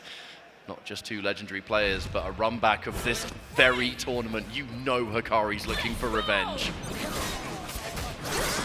And already scores a bit of damage, but you don't want to overcommit with a Thresh right in front of you. That man's going to absolutely pump damage. All right, fantastic start for Hikari, setting up the Shroud. Getting Haru blocking here on this Thresh. Wow, okay. Oh, the punish! Wow. The punish resulting in Jinx coming into the point as well. We have to remember Thresh has taken so much damage. Both players now going to be unbelievably tender, and actually, right, what's it going to be? Yeah, double super. There's the one, there's the number 2. Oh, it whiffed! It whiffed! Uh-oh! That was for sure a Jinx no more, but not going to happen. I mean, at the very least, Hikari still has it going. Yeah, Jinx is going to get taken out here. It's the handshake timing. I mean, ultimately, the goal there was to get rid of the Jinx, and even though the combo didn't do it, she basically got knocked out straight after. But this is, dare I say, an impossible situation for Haru. This is like you've got to avoid chip, you've got access to break. Yeah, I mean, that wasn't going to happen. But it is merely 1 round, so there's plenty of time. I just felt like Hikari there landed that first significant hit and just did not stop that suffocation of offense. Combo drop, but half that life already gone to Carly. Hey, Carly's that damage coming off a throw as well. Thresh knows a thing or two about it. Yeah, it's scary. Thresh, one of the hardest hitting characters in the game, and a Carly who herself is not the healthiest character in the game. Can't really get hit too much at all.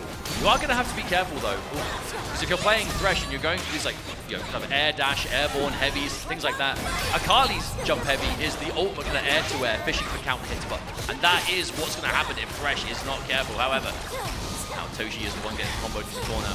Hikari. Slight patience, just in case there was a wake-up attack, maybe in case there was a parry attempt. That 2x assist, though, creating the obstacles in front, finding the hit is Thresh. And Haru, what do you get from this? Limit strike, lantern. Oh, tried to punish the roll. And the parry, this is, oh no! Oof. Yeah, that could not have been what you want. That overhead normal, you have to be distanced, otherwise it will whiff completely. And in this case, it actually might cost Haru the life bar. Yeah, this is a full combo coming out. Yeah, Izuna drop. Goodbye. Yeah, what an unfortunate mistake on the back of a clutch parry too. And that's an element to the Twins that have been so good all weekend long, whether it's air throws, parries. These defensive choices have been good, but you know, you make the read, you've got to follow up with the execution. Okay, Toshi managed to find a standing light there to interrupt. Hikari says no, Fury is popped. Okay, Jinx has a lot of meter. The stun gun is ready as well, but Hikari has no reason to overextend here. Chunk damage still. Dash cancel into super assist from Thresh. You do not want to get hit by that lantern. The dash in the air to escape. Very hard to escape that super. Wait a second. Okay, Wait a second. What's going to happen here? Does that catch the knives? It does! Oh, that does so much damage. However, Akali with a pixel left. The lantern has other plans. I don't know how Akali avoids that, honestly. The super assist, that absolute verticality that it covers, just looms ever closer. Wait a minute. 1, 2, 3, and that's it. I mean, Toshi was on the verge of making it happen, you know, was playing clean, but that's the downside to those comebacks from one hell of a deficit is, even if the whole comeback is starting to go well, you're only ever going to be like 1 or 2 mistakes at best away from losing the game anyway. Unfortunately, that is what's going to happen there for the Twins. And we are still in 2 out of 3 territory, 1 more loss, and they will be eliminated. Hikari going on. But we'll see. I mean, again, Hikari went into this tournament as the favorite. Losers bracket be damned. Still very much as one to watch. Oh, wow. Full catch on those standing lights. But will that change the combo path? Oh, okay. Maybe getting wires crossed a little bit there. Yeah, a bit of an unusual situation. That Never mind. projectile massively messing with the combo timing, but Akali's taken so much damage already. That was such a Thresh interaction as well. Like, 2 kind of, let's be honest, kind of dropped combo situations, and Akali almost died. Oh no, it tracks! It tracks all the way up until the very end, and this has been a bit of a scrambly round. No, Haru is definitely getting some opportunities here, but unfortunately letting most of them slip through his fingers. Here comes Toshi. At the very least as a duo, I know you're very much still going to be paying attention, but at least kind of giving you a break. Haru making a lot of uncharacteristic errors in this round. Has to kind of clean things up. Like I say, you can't look into the mind of a player, but it's fair to assume there is quite a lot of stress taking place. We are late into this 2xKO Evo bracket, and this is where emotions run high. Hikari will absolutely take out the remaining life there of Jinx. It will be now Haru on the own. Well, you would assume that these parries will be a better option versus Ari in this version of the game, right? You know, like some advantage taken, adjustments made for those jump walls, maybe parrying just a bit easier to find, but you know, even then parries are never guaranteed. If your opponent reads them, you're wide open and you waste that meter for your troubles. Instant jump to match in the air. I really love that airborne block stream from Hikari. Wow. I actually cannot believe that jump held connected from there. Thresh got those long limbs. Oh, that's the airborne kunai. May as well call that one the Hikari special. How much success he gets from that. On reaction call and the Ari assist turned into a full combo. So much from just an airborne projectile. The damage. Whoa, okay. Okay, no hesitation on that. Instant Fury pop and Haru. It's brave. Okay, but hey, with this life, doesn't take much to finish this off. Okay, dashing through, recovers in time. Ooh, no! All the projectiles that would have... Exactly. All of the projectiles that would have hit Ari were destroyed by Ari's projectile with the air throw. Yeah, and didn't want to go for the OTG follow-up because they were respecting the Fury, but it didn't happen. We've seen how many times Haru has got that back throw in the air and picked up off the ground, but Hikari had to break. That was such a crazy interaction of the super assist being shut down by the level 1. All of the important rockets bit the dust. And just like that, Hikari is on match point. This would be sweet revenge. Ooh. But we're not quite finished. Here comes Thresh. Must nail every combo, every setup. They have no room for error when you're match point down. Set up, Jinx as well, chases it down in the air, but able to find your way out. Not just that, but put your opponent in the corner as well. No, no. The defense is always going to be tested. Not yet. I mean, I feel like the chances are quite high you will build. One of the questions, will you get it before you lose a character? Oh, the dash up light! You have to wonder what this next setup's going to be. pretty much every defensive tool. Oh, hang on a minute. Minus. Set up. No, we're just taking damage. My word, this does. We are killing, and yeah, they respect it. If we don't break, we're dead. It also goes to show they value having 2 characters up over having access to Fury. As now, Toshi getting hit. The important thing, I guess, is that Thresh was able to survive, but Hikari still has them right where he wants them. It's not looking good, Mustard. A bit late on the challenge, but wait, they both whiffed the grab. A bit of a weird encounter, but one that benefits Hikari. I feel like Hikari was trying to punish the roll, and Toshi was trying to throw tech just in case the punish was late, but they both whiffed, and because Hikari whiffed first, he recovered first and was able to punish it. Hikari now in such a fantastic position, it is all up to Haru. The super assist comes out, gets behind, but no, the coverage! If you hit this combo, that is it. Hikari eliminates the twins here at EVO 2026. GG's, he will advance. That is going to be sweet revenge for Hikari. I know there was always a personal goal at this level of play, the people that take you out, or in this case, yeah, the players, not just the player. You get the chance to run it back, top 8 on the biggest stage of them all. That's where you want to get your revenge. Teams. A lot of the time, it's actually INZEM, the one doing the solo grinding, relaying that information back. We're going to look at the people at home. That is a significant advantage to SonicFox and INZEM. Only 20% of the people online back in Supernoon, but I mean, if you've been watching competitive 2X, you know that Supernoon, second place, that's pretty much like his lowest placing when it comes to an EVO. That's bloody impressive. Make sure you're at home as well. For the EVO Fantasy Pick presented by TNT. You can get involved in these predictions yourself. Just keep an eye on the graphics and the socials as we go through. And make your opinion known as well, whether it's predictions or this, that, or the other. All good stuff. But winners finals moments away from taking place. I tell you what, while we get this match set up, it wouldn't be EVO without this. Crowd, if you're back in Supernoon, let them know right now! There's a lot of people that want to see Supernoon get grand finals again, but do we have anyone who wants to see Sonic and INZEM take it? There's a lot of fans of the duo out there. I tell you what, we're kicking things off nice and consistent. A bit of a Teemo mirror match, different characters on the back end though. The Jinx from SonicFox. This is one of their tried and tested teams that is so hard for others to navigate. Hey, but we gotta say it, you know, Supernoon, second place at Tunis KO over at EVO France last year. Second place, EVO Japan is tired of second place. If you win this match, Supernoon, you at worst will tie second place from last time. But, I mean, could this be Supernoon's tournament? We're gonna find out. As it is going to be back to the Teemo Jinx. Oh, Teemo Jinx as well on the side of Sonic and INZEM. I like this approach. Yes, I like this because I think Jinx is quite decent at fighting Teemo in the neutral. And this is just a team that just screams neutral and projectiles. That is what Teemo and Jinx are built to do here. They dominate that neutral, they fill the space, they build that momentum, and they win the game even without getting huge combos right. It's about just little bits here and there, building a little bit of real estate, one projectile at a time. I tell you what, we were having conversations with Sonic and INZEM separately. I believe it was Friday. You know, we were talking about the characters and teams they're bringing forward. The answer was, we're bringing forward all of our teams, and we're either going to counter pick or just pick who players don't like to fight, right? There's so much experience at hand. But that's the benefit you get when you're a player at this level and you're used to fighting the same opponents at a high level. It's not just about, oh, this character, oh wow, okay, What a crazy pickup that was from Fox. But it's not just a case of, oh, this character does well against, you know, character A versus character B. It's, I'm against this player. Who does that player not like fighting? What player tendencies do they have that we can exploit with certain team compositions? So right now, Sonic INZEM, I mean, they have no reason to rush this. You know, they have a massive lead over Supernoon.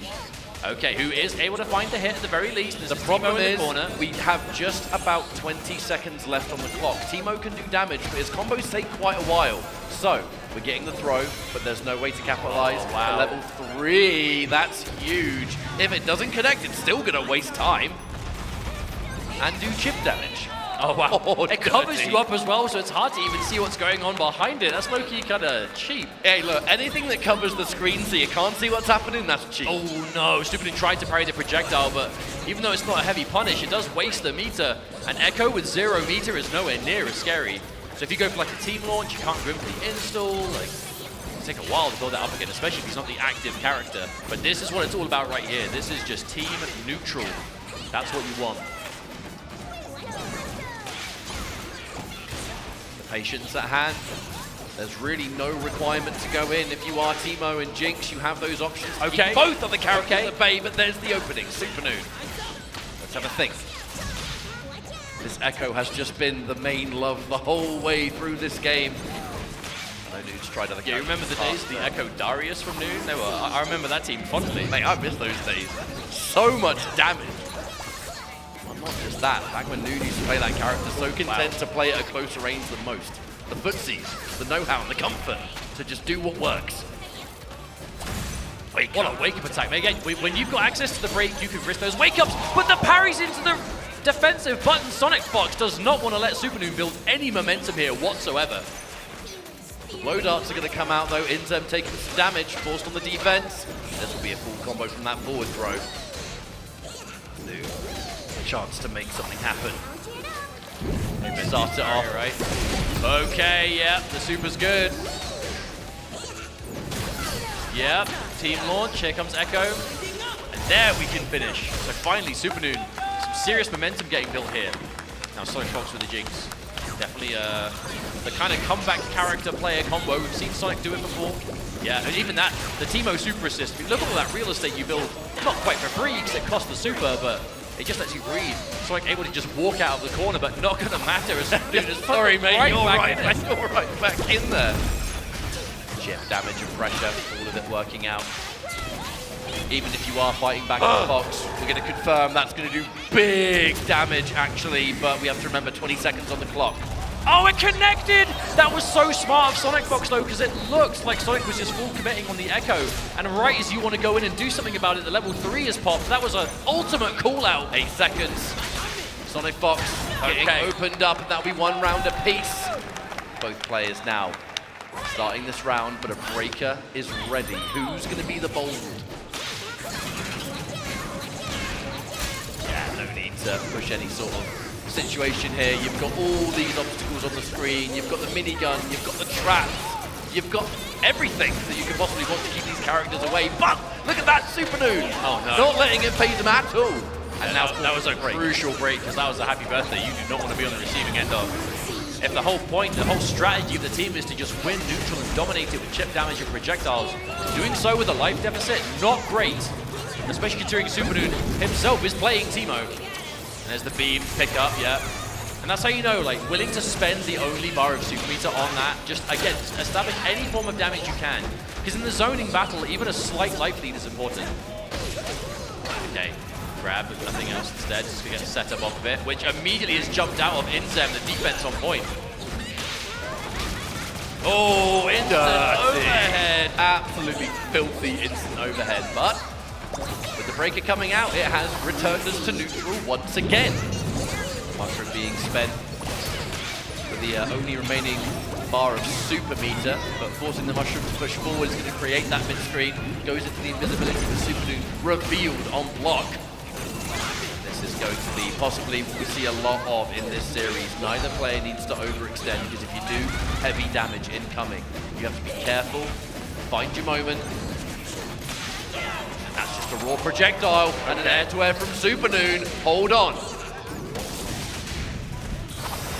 That the poison ticking up too. Even if you're not getting the hit, that poison makes a huge difference. Poison plus chip damage don't feel good under any circumstances. Time might become a factor here, folks. 25 seconds on the clock.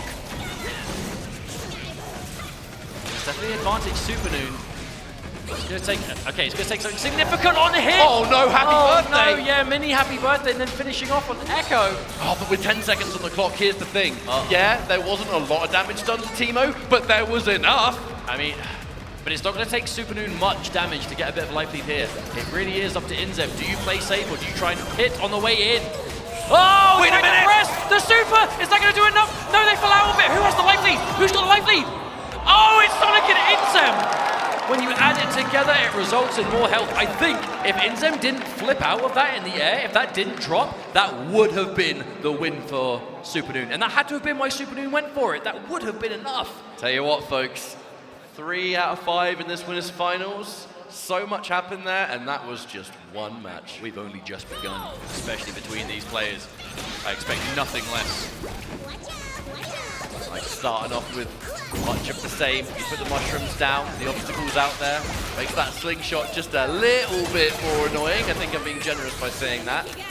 But they're both Teemos, so give as good as you get. Parry. The good thing about those projectile parries, they don't give you a huge position, but what they do is they shorten the recovery. Trying to go for grab, but covered by the rolling attack. Went for a grab again, but 2 whiffs back to back. That one wasn't safe. Hey, 2 whiffs and then immediately caught with the Teemo anyway, so.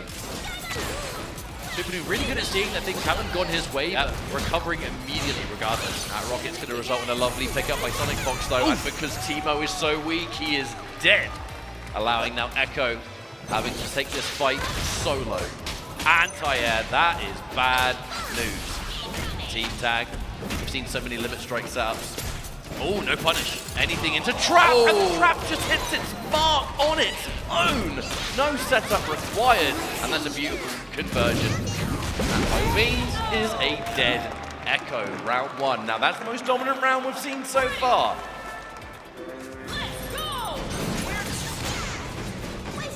We've seen this duo of Jinx and Teemo between Fox and INZEM quite a little bit in the past. We saw this quite often in Combo Breaker top 8. An answer for Teemo. Such a dangerous character at a high level. Again, that's the benefit of even as a duo playing a number of different teams, right? Depending on the playstyles you have to face off against, you can always be equipped. But, hello, no confirm on that for Supernoon. Just trying to keep it nice and simple.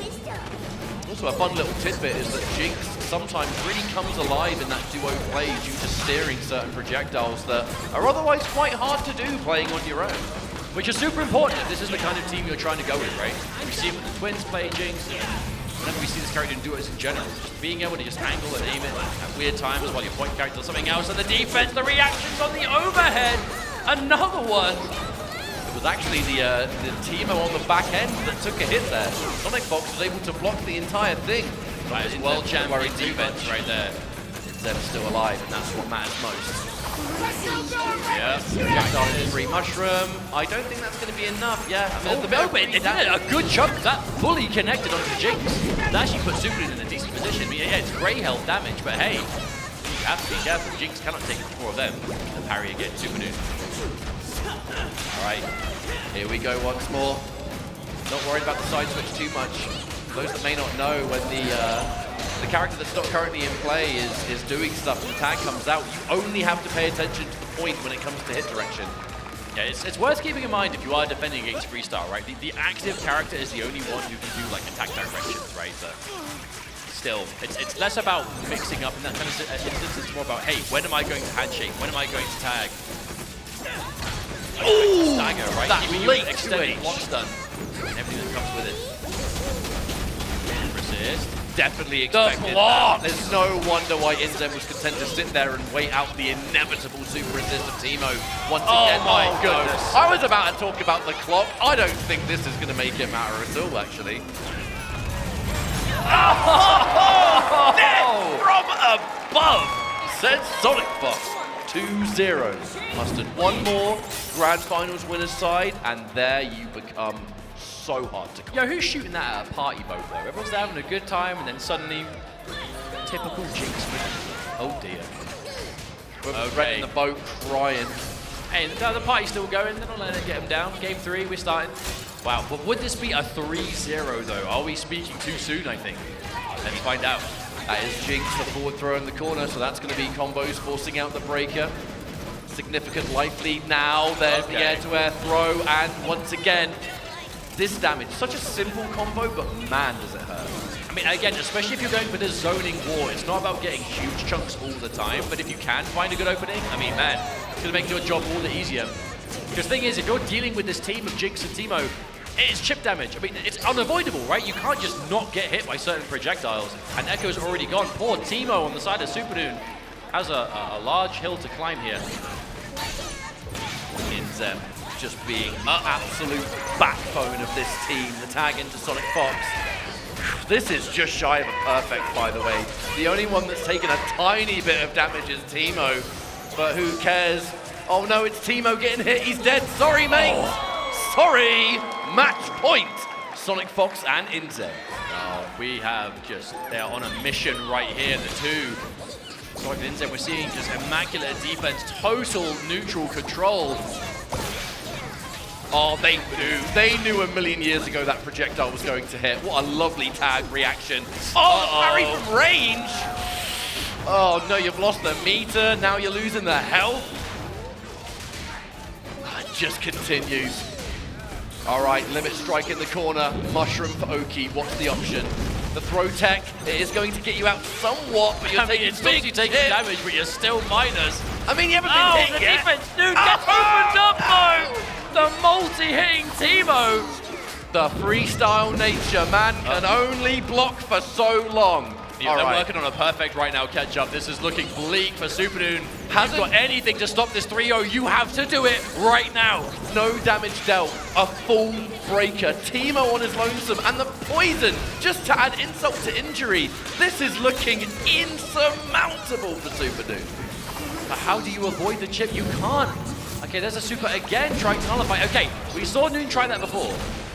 Oh, unfortunately missed time, but this time it is going to be good. Bit of free damage on Fox. Okay. Nice to get the jump in. Yo, Noon, if you bring this one back, mate.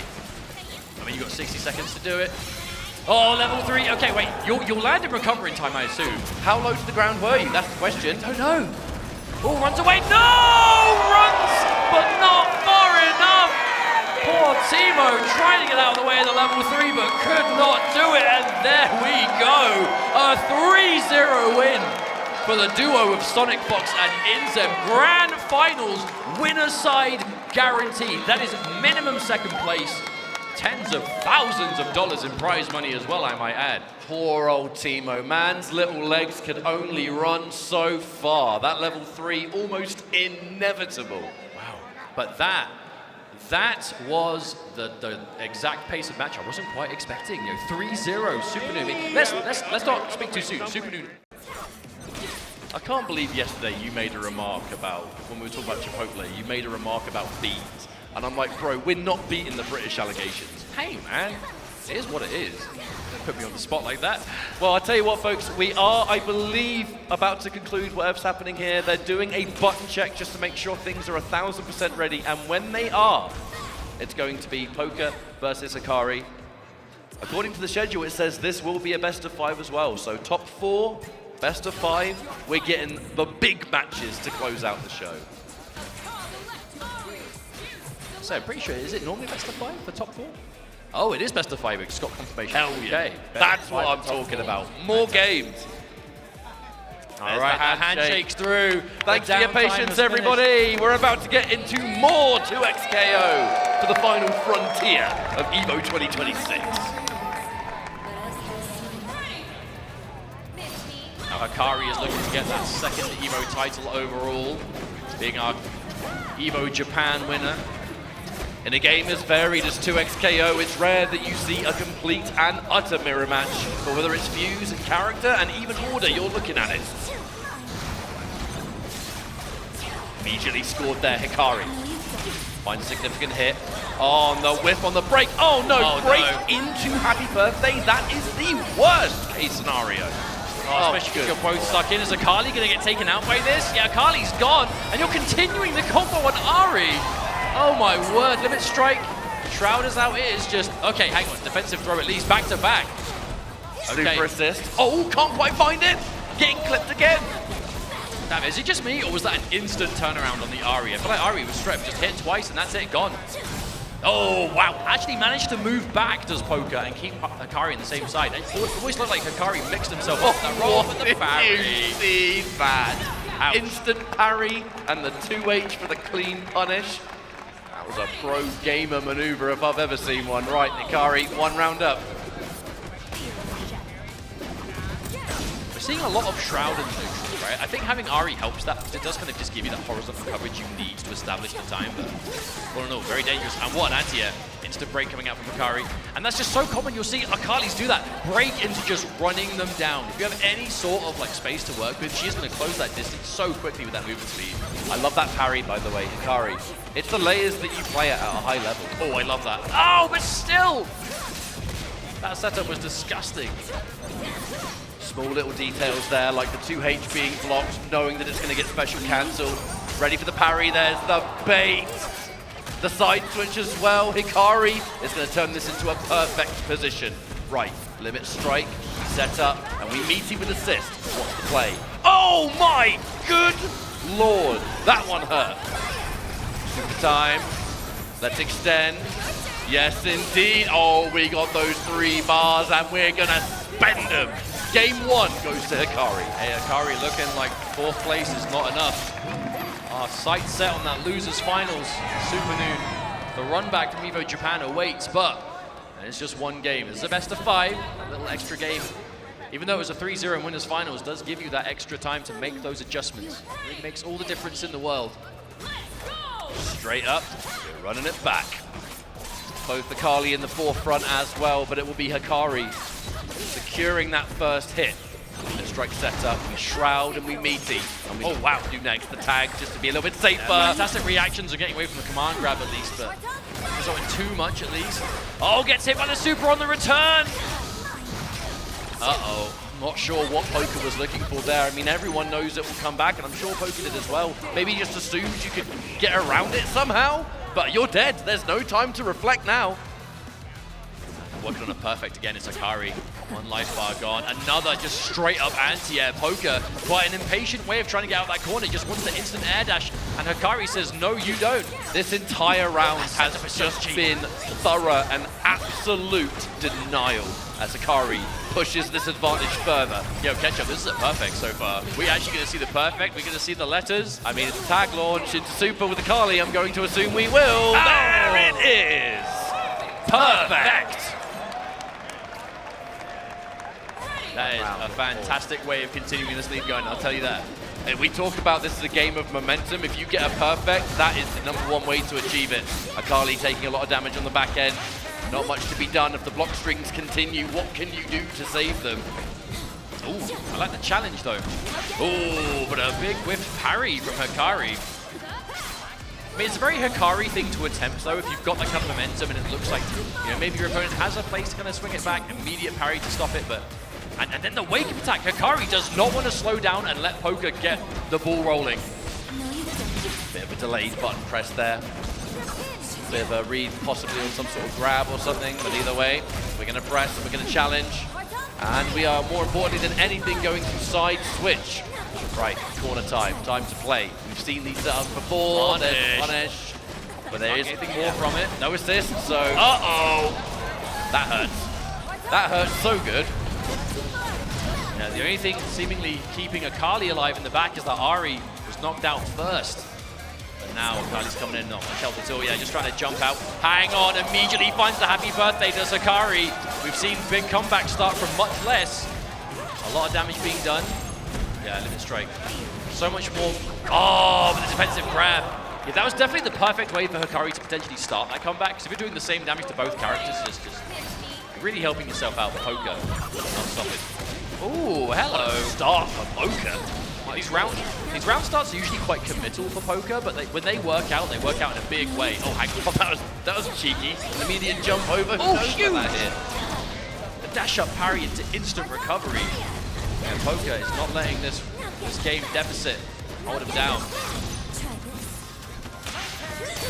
Right, we're set. Oh, fantastic. Beautiful parry and the run and throw as well. That's going to be a full combo. The assist is ready to rock. We've been talking about coast to coast. Are we going to see that again? All right, hard knockdown. I mean, at that point, may as well be an A. Almost, but not quite. Oh, there we go. Turn around for Hikari now. You can have the corner, spending the super. That's fine. Doing as much damage as you can. Okay, here's Hikari with the setup. Ooh, okay. Was that just low? Low is the charged H from Ari's connecting. Interesting. That's going to do big, big damage. Ari, see you later, mate. Hikari left. Doesn't fight the remaining, but it's going to be scary now. Hello, air throw. A little bit later on that air-to-air throw, actually, and the super assistant hit its mark. Not that it really matters. Okay.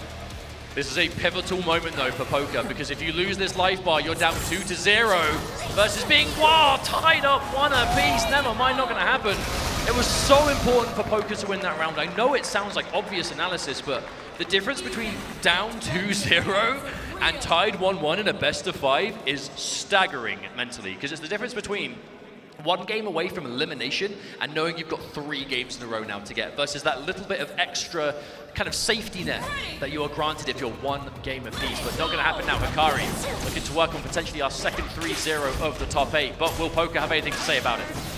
Tell you what, Mustard, everyone knows at this point the mental side of things is the most important aspect of staying on top of. Just because Poka is 2-0 down, if you take it 1 game at a time, you keep your composure. All you have to do is constantly that next win, that next win. If you can keep doing that, it doesn't matter how far down you are. But you've got to keep your head in the game. At this level of competition, that is easier said than done. Here comes the pressure now. Oh, good jump punish. down, the interception. And I feel like that's going to be, yeah, big old damage. And the drill to kill. Ari left on her own, but there is a break. It's hard to say when you spend it. It is going to be spent, a hard call out. Let's see if it works out. Unfortunately, you've immediately been air-to-air. You're now getting set up into God knows what else. I mean, it was a miss on the hit into a counter hit, crouching light, so Poka was just trying to swing there and punish on the roll. Hikari, yeah, there's the freestyle.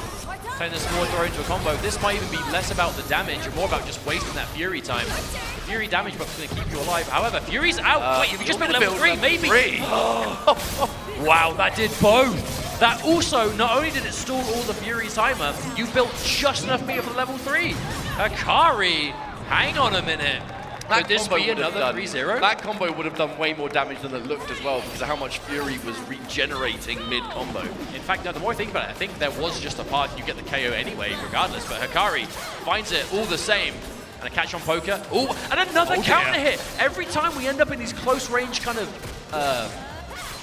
dynamic situations, it's just counter hit for Poka. Poka is pressing all the time.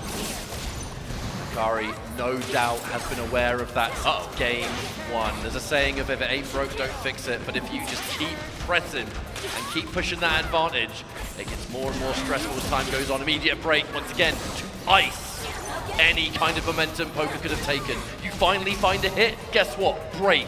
Now I'm back in the driver's seat. The bully that Hikari is being in this set, and a clean hit with so much meter to play with. Yeah, this is looking rough for Poka right now, at least approaching the Fury for the comeback potential, but the Shroud woke up with buttons again. Poka is so animated. Yeah, Poka is so animated on defense. Okay, was that the super assist coming through?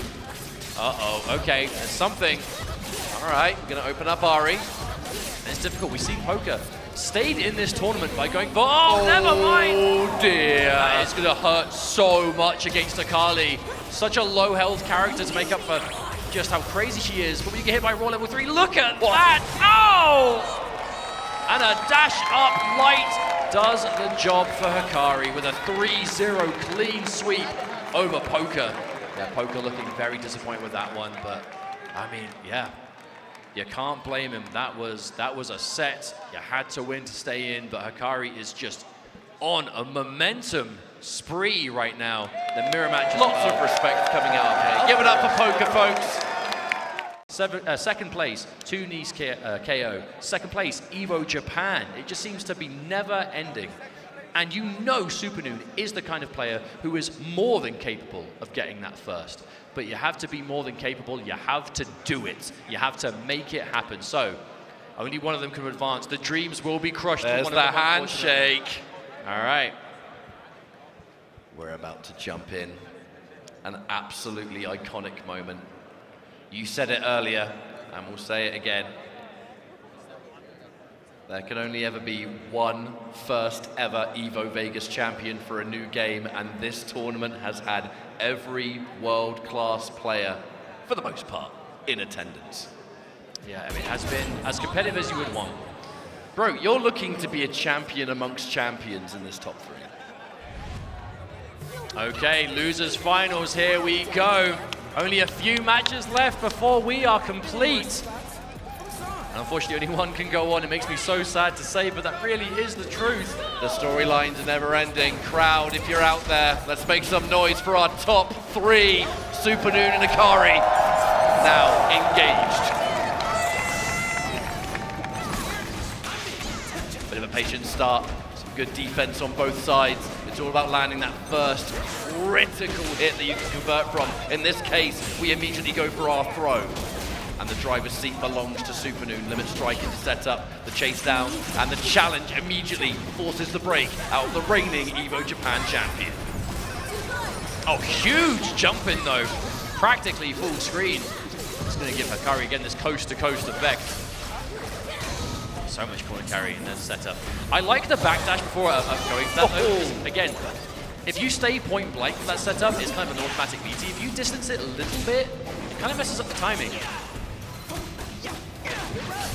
Okay. All right, tag launch. See what we get from this. Can you finish your plate? It's a Kali? Yeah, just enough. Supernoon with the calculations, doing just enough damage. My man's doing mathematics.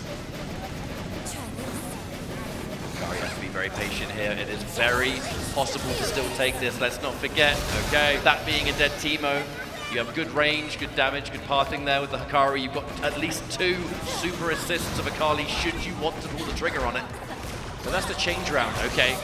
There's a big opportunity here for Hikari. You have access to 2 super assists for Hikari, but 2 bars on the point for Supernoon, so evenly matched. Oh, but the punish and the super, yeah. Super assist to pick up from that. You spend your meter. All right, what from here? Yeah, take the end, still the setup. Ooh, okay. I like how Hikari is kind of mixing up the placement of that setup though in the corner.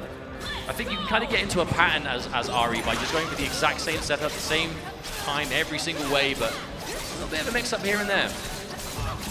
I feel like that's such a good comeback character, or can happily play solo, is that having the existence of that super assist, throw them out to the corner and get yourself a nice combo deal.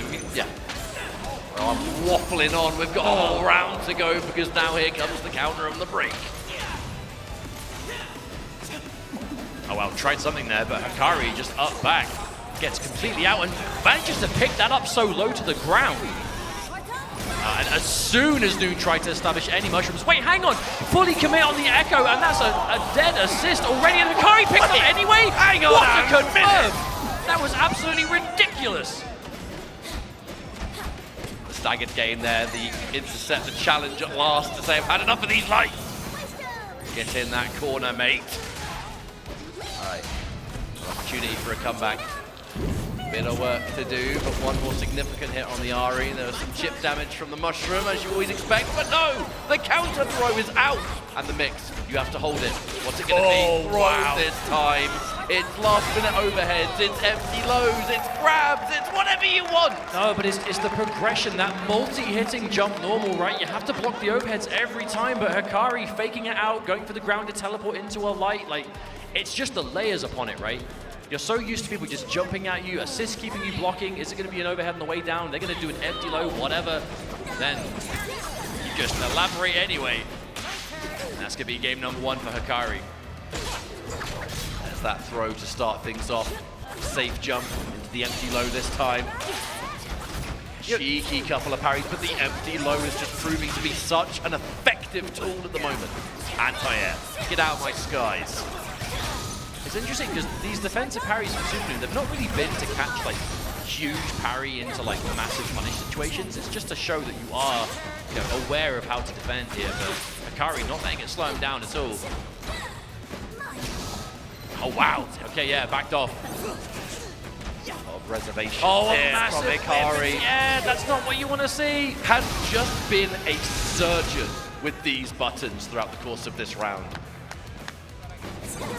Teemo versus the world at the moment. Goes in for an empty. Yeah, the empty is finally blocked, but the instant overhead! Directions upon directions, and it's now going to go bad for worse for poor old Supernoon. Tag launch. It's Teemo. He's dead. See you later, mate.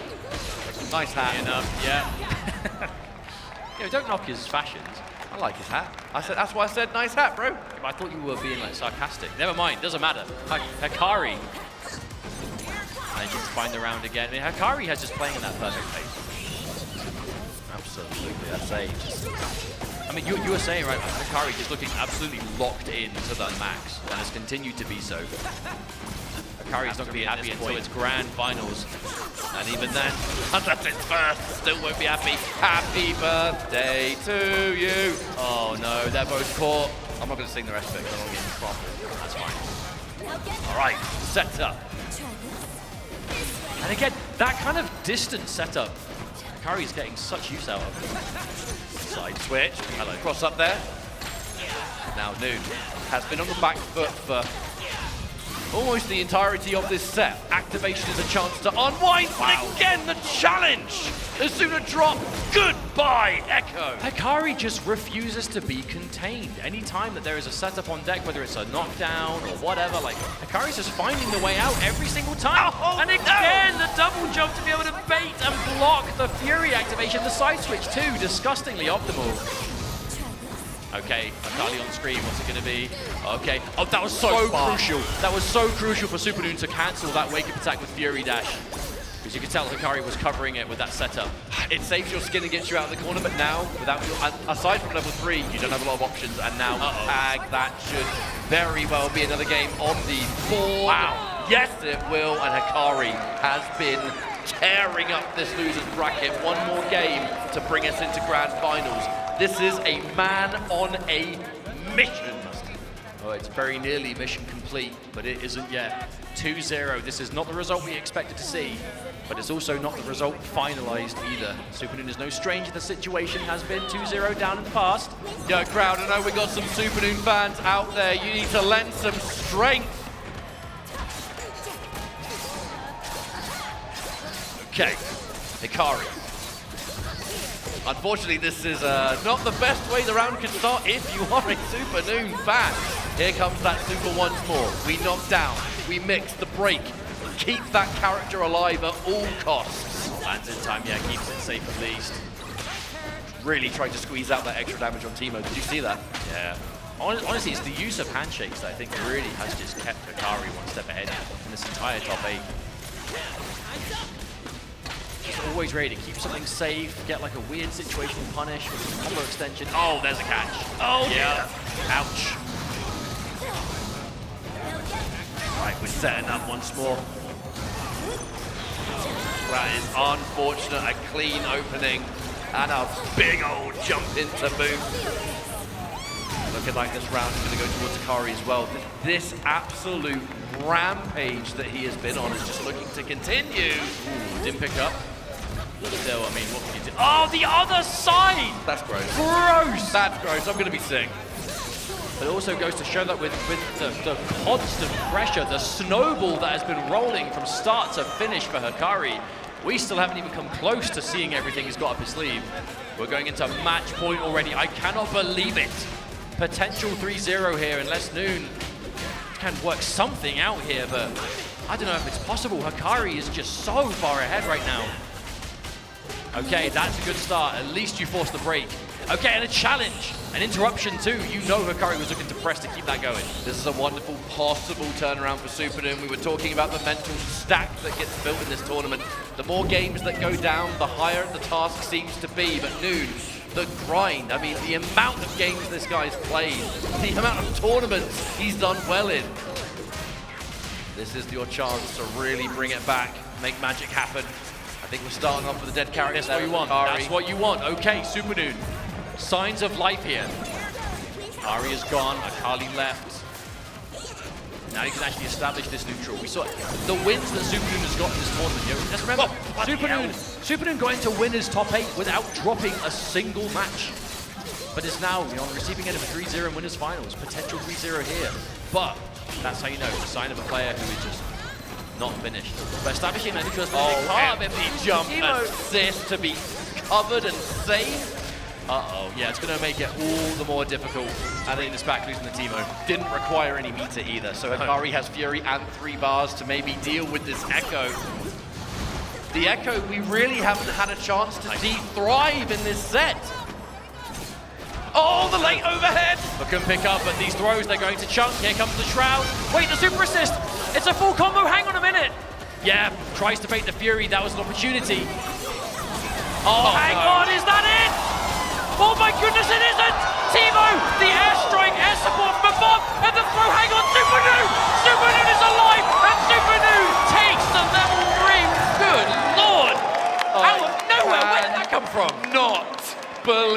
that happen? That was looking like all she wrote. But Supernoon, so focused. And it would be the echo. In the most desperate of times, Supernoon manages to dig deep and find the ultimate clutch. That is one hell of a way to get yourself back into the set. We are not finished. May not result in a game win, however, that was merely one round. You still have to get through this and then some, but what's on your mind to keep you rolling? At the risk of an entire happy birthday there, the instant break to shut it down.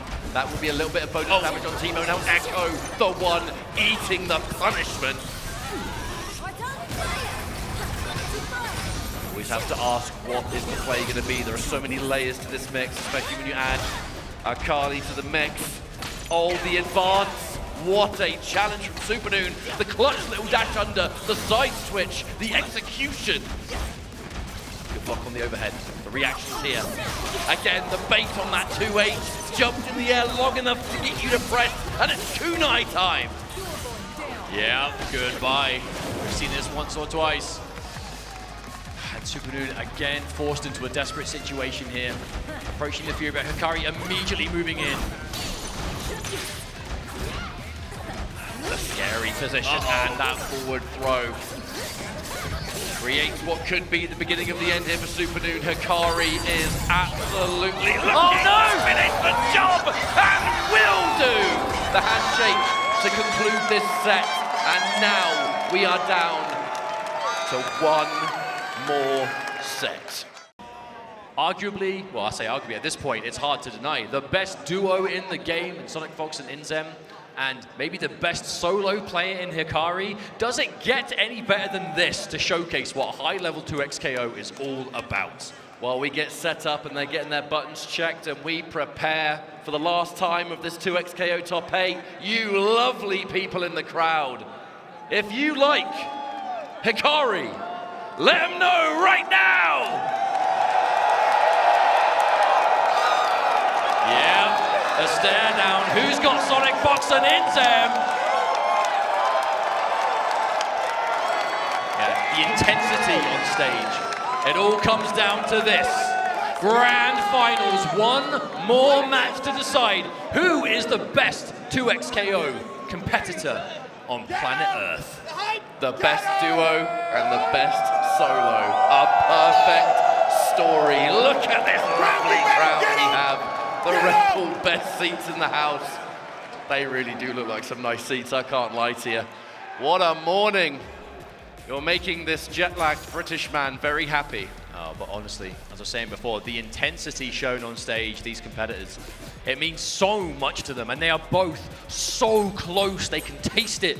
One mere set away from being crowned world champion, and is this it? Here the we go!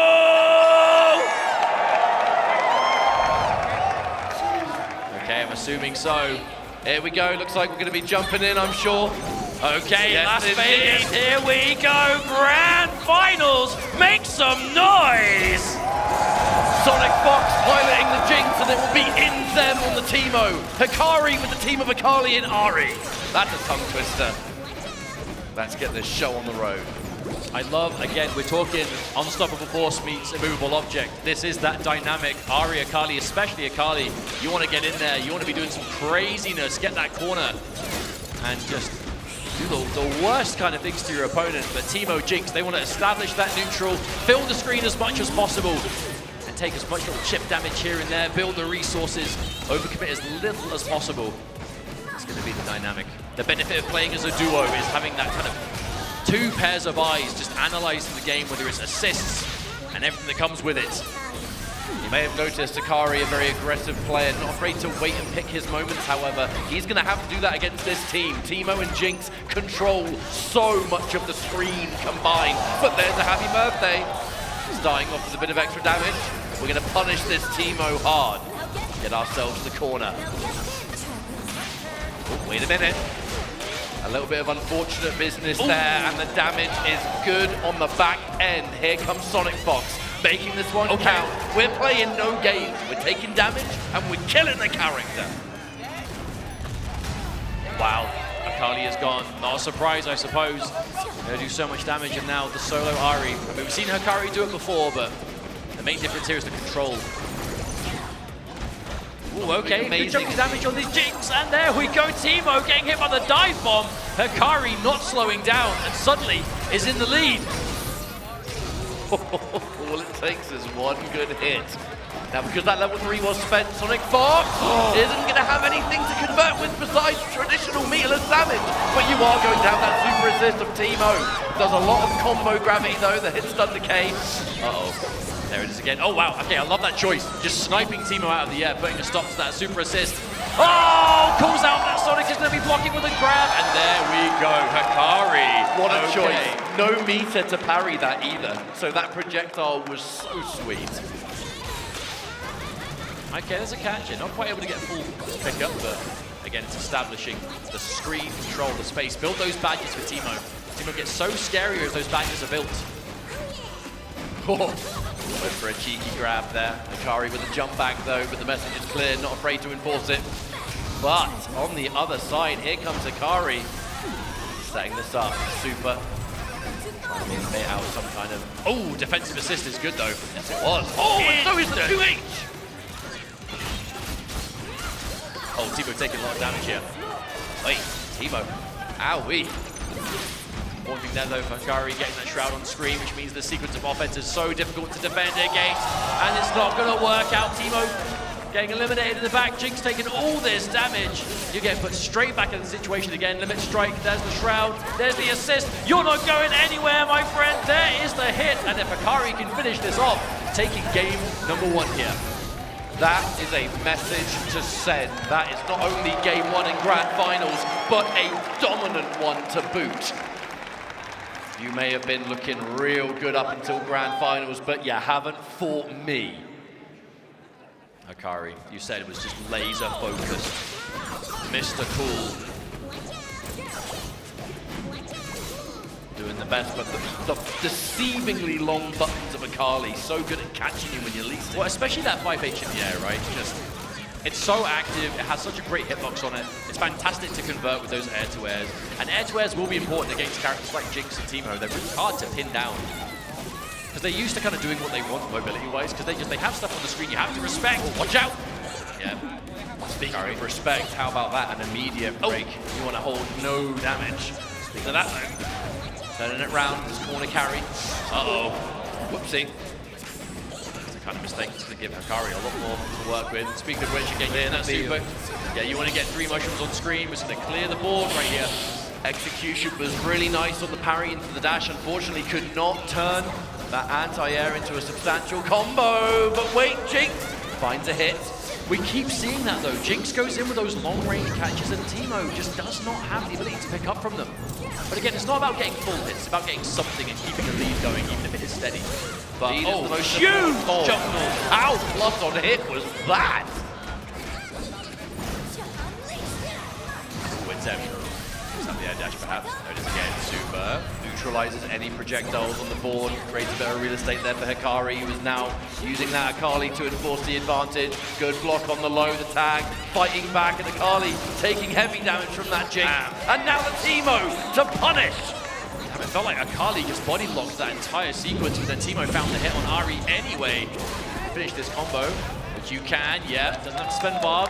In fact, builds more meat to the limit strike end. Much more what you want to see for INZEM. Right, has to be a really patient game. Just avoid as much damage as possible. We have 20 seconds on the clock. Oh dear. I fear this combo is going to take a good chunk of time, and Teemo is going to take decent damage as well. We're going to have that set up now. 10 seconds to go. Oh, I love we're running. Yeah, we're running. Quit chasing. Oh, but a massive jump in, couldn't get anything from it. Wait a minute. Wait, Teemo getting hit in the back. Even if this goes to timeout, Teemo getting hit means the timeout's going to be good for Hikari. Wait a minute. No. Wait, no. I don't think we have time. Yeah, it's over, it's over. Oh my goodness. It does not function like your standard super, your standard level 3. It comes out, but then it does not interrupt the game in any way. The fact that, again with that activated, Hikari was just going for as much chip as possible. all because Teemo got hit in the back. How quickly the pendulum can shift in 2x KO. I think that's why Hikari was just dedicated to the level 3 on block. He must have absolutely known there's nothing you can do that is actually going to take enough damage for me to not win this. But what a decision to make, right? In the heat of the moment, it could backfire, but that's the knowledge, that pro-level knowledge. And look at this. Again, the momentum just does not stop Hikari. Fearless. Fearless, Mustard. That's the word to use here. But opting to keep the break, so that they're saving it for a potential SonicFox comeback. The Fury is going to be ready. Jinx, I know I've said this before, but is a fantastic comeback character. Does have the tools, but has to pop that Fury immediately, however. And Hikari with 2 may as well be full life characters. We continue to press. We tag and we mix. Beautiful push block as well. Good awareness there from INZEM. Just because you are down and out does not mean you cannot interact and save your duo partner. The thing is though, SonicFox is, okay, there's the airstrike. No, was out of it. Okay, was able to stay alive, but basically got nothing off of that Fury activation. So now this could be much more of an honest comeback. Comeback that is still possible. There's the airstrike once again. Oh wow, Hikari just took a lot of that. Yeah, and just like that, Ari is gone. We're now 1 character apiece, but Hikari is sitting on lots of meter and access to Fury. That's what frightens me. Fury in level 3. Oh, the Fury's been popped. We have dash cancels available. The first one's going to get executed. Defensive Teemo into the throw that was beautifully teched by Hikari. SonicFox does manage to find a hit. However, what are we going to do now? We're going to set up. We're going to create that distance. We're going to try and waste that Fury time. The next hit, by all means, should win the game. 2 level 3s. Wow, SonicFox, the patience just holding down back. But here comes Teemo. Wait a minute, is this going to pick up? Wait, no way. It might No not. way. It might not. It does! What a confirm! INZEM with the clutch super assist and SonicFox with the instant pickup on the level 3. That looked like a frame 1 hit confirm. You barely had time to even see that Teemo was there. Yo, that was duo play right there. That's what that was. Oh, that is absolute synergy. And then some. Look at what they're working with now. Off the back of that, it's Hikari on the back foot, getting mixed in the corner. All of this chip damage, goodness. the poison. It doesn't even matter that you're not getting hit. Oh, that was a devious amount of chip damage, but Hikari does manage to find a hit. Akali took a beating, but at least has loads of great life to get back. What are we doing from this? Bit of a frame kill into setup. Interrupts that now. Teemo on the back end, INZEM taking some pretty heavy damage, down to about 3rd life remaining. Now SonicFox though, the defense is just absolutely rock solid, cannot be opened up. You trying these overheads, you trying these empty lows, nothing's gonna work. All you can do is throw. But by the time the throw comes out, there's no assist to make it mean anything. Hey, but this is the important thing. You can defend all that till the cows come home. If you still get opened up eventually, they're still achieving the same thing. And now Hikari very much still in the driver's seat. Can't extend from this though, unfortunately. Now it's INZEM, who also has fantastic defense, but Jinx will take a lot of damage here. INZEM getting opened up, and uh-oh. SonicFox now has to do another Jinx comeback scenario, but with a lot less to work with. You've got the meter, sure, but not the health, which is the most important meter of all. Hikari, 2-0, wait a minute. 1 game away from a bracket reset. Yo, crowd, do you reckon we're getting a reset here? Maybe. They do have a good amount of believers. They seem like believers to me. Indeed. But hey, 2-0 deficit, it's still advantage. You know, SonicFox and INZEM, in the grand scheme of things, they are still ahead in the set, right? They can afford to be sent to losers. All it will happen is a reset at 0-0. So Hikari still has work to do, but what a way of doing it. Momentum shift. And especially on the back of that SonicFox moment too. All right. Unshakable. That was a lovely little pickup there. I can't lie. And the fearless wake up from Hikari. Ooh, just in time. I really wasn't sure if we'd actually see going underneath there, but either way, bit of a turnaround here. You may be almost dead, but as long as you're able to press those buttons and tag, you can still make magic things happen, especially if you put them in the corner. But we are creating obstacles. Level 1. Yeah, tries to blow up all the small mushrooms. Obviously, the big one's going to go through, but... Well, here comes Hikari. On the back end of it, empty low has been the magic choice for Hikari all top 8 long. It's so hard to see. Yep, here comes Hikari. We see this usual flop. Yeah, keeping it as simple as possible. Spend the meter, get rid of the jinx, and now Teemo stuck solo. But man, this is what we were expecting to see from Hikari. Got sent into losers of approaching that top 24 territory and has just been possessed ever since. The mission is there. Teemo just sitting in the shroud and like shaking the block animation. That's so sad. I mean, we're taking a lot of damage too. The super assist. Oh no! Wow. Absolutely shut down. And that's it. Tag launch. Wow. Charge. And thank you very much. Bring me into a reset point, says Hikari. 1 round to go. Do we see the reset, or are the duo going to bring it back? You're saying before, Hikari, no stranger to this situation in general at high level. But the absolute comfort. Hikari has been so set in his ways. The defense has been impeccable. The patience in neutral, just looking for that one moment and, my word, just running away with it.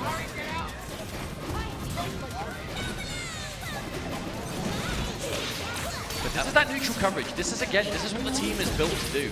I feel like Hikari has been doing such a good job navigating. I feel like Ari has actually spent most of the time in front because of this right here. Ari is much better, I think, as the point character at getting through this kind of projectile, just minefield. And then when you actually do get in, it's time to bring in Hikari and then, you know, get these knockdowns, get the shroud out. I mean, that offense is layers upon layers though, isn't it? There's so much to worry about. You'll block the mix-up, and then even then you've got to worry about strike throws, possibly the assist to come out on the back end. Hikari, so patient. With a life lead, there's no need to really overextend at the moment. There's 60 seconds on the clock. What's the rush?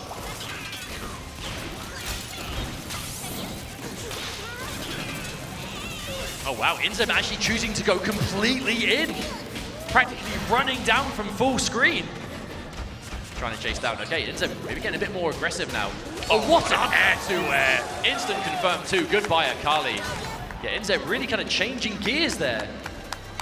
However, this is still going to be Ari with the access to that Hikari super assist, where that strike throw game becomes a little bit more devastating. All right, not quite point blank in the corner, but the important thing is keep them there. Oh wow, just straight up rolls away. The brick wall of that mushroom putting up that barrier to shut it down. However, oh, what a preemptive challenge, punch. and there will not be a Fury activation here. Hikari knows I still have another round to work with.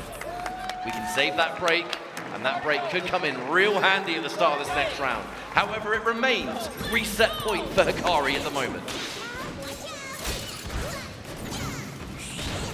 The difference is night and day though. As soon as they are able to fill up this neutral, suddenly it doesn't look so bad.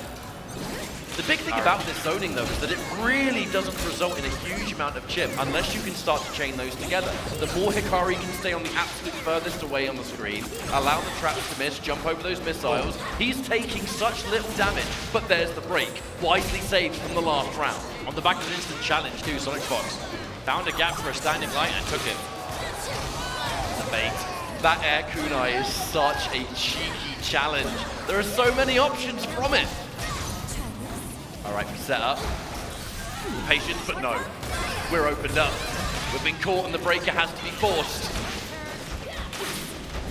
Is it gonna be last minute water block? Not only that, but a retreating guard from Fox. The reactions, but Arthur's back to the level 1 yet another time.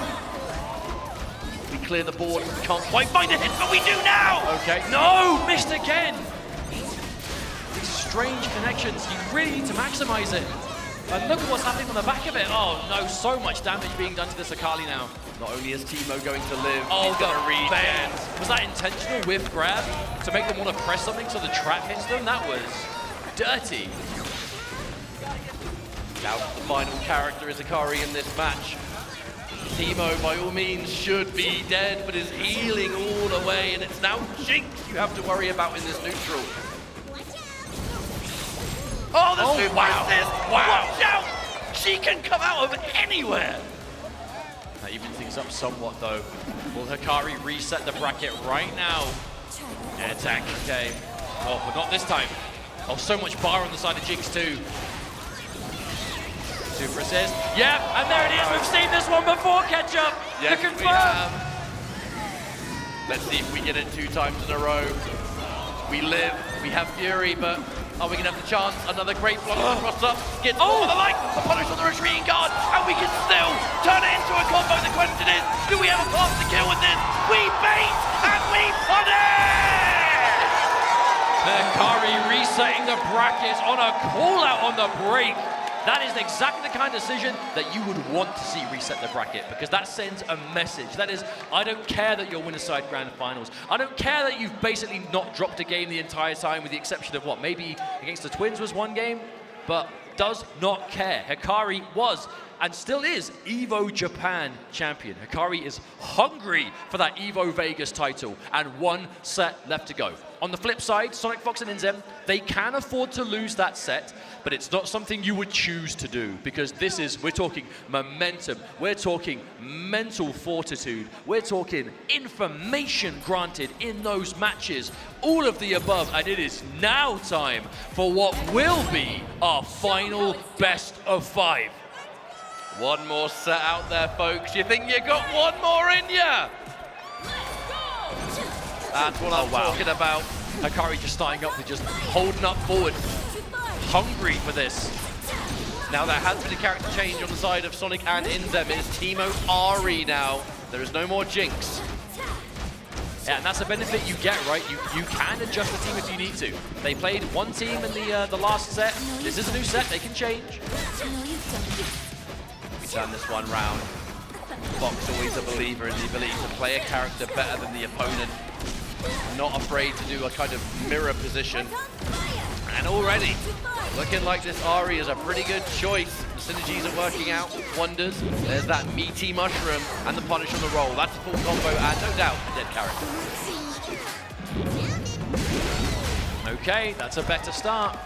Now that's going to be the real question, is how much of a difference is this team adjustment going to make? Because I feel like we saw a decent amount of Jinx plays there, you know, in the set before, but I think when the chips are down, Ari really is the character that SonicFox has spent the most amount of time on.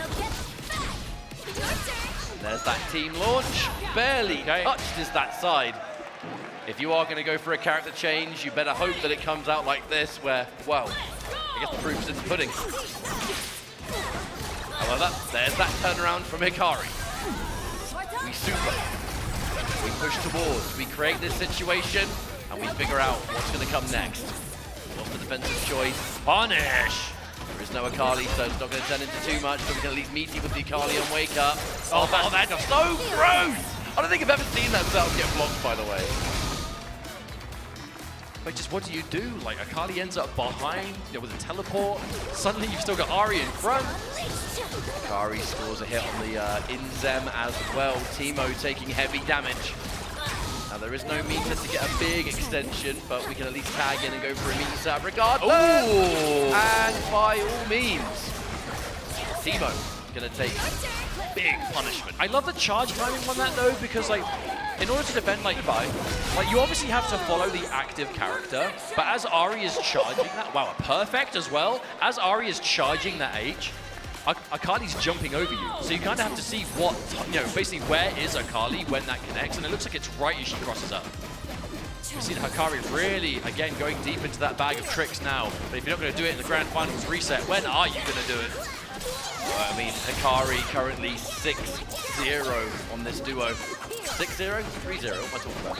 Not quite. Not there yet. Maybe. I mentioned I was just... You see into the future. Oh, looked at the air block string, but didn't quite get it. Only got one hit and then fell under.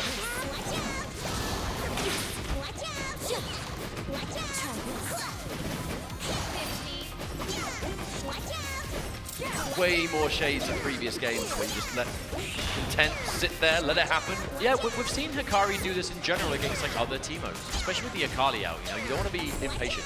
The worst thing you can do against these kind of projectile characters is just rush your way in too much. Don't get me wrong, every now and then you might be able to find a gap to kind of close that distance, but by and large, if you are too impatient, that's what they want you to do. They're almost daring you. Come on, you know, make a mistake. I mean, as you can clearly see too, those Kunos do a wonderful job of just covering the mushrooms and getting more than one. And then you've got the Ari at the same time. This team's so good at fighting Teemo. It's gonna be maybe try to bait an instant air dash, perhaps some sort of forward advance, too far away. Sit there and hold respect. Not a huge amount of round left to go. Ari will be taking damage in the back, but it's Hikari able to punish should there be an overextension. Man, Hikari blocking everything though. The defense has been immaculate.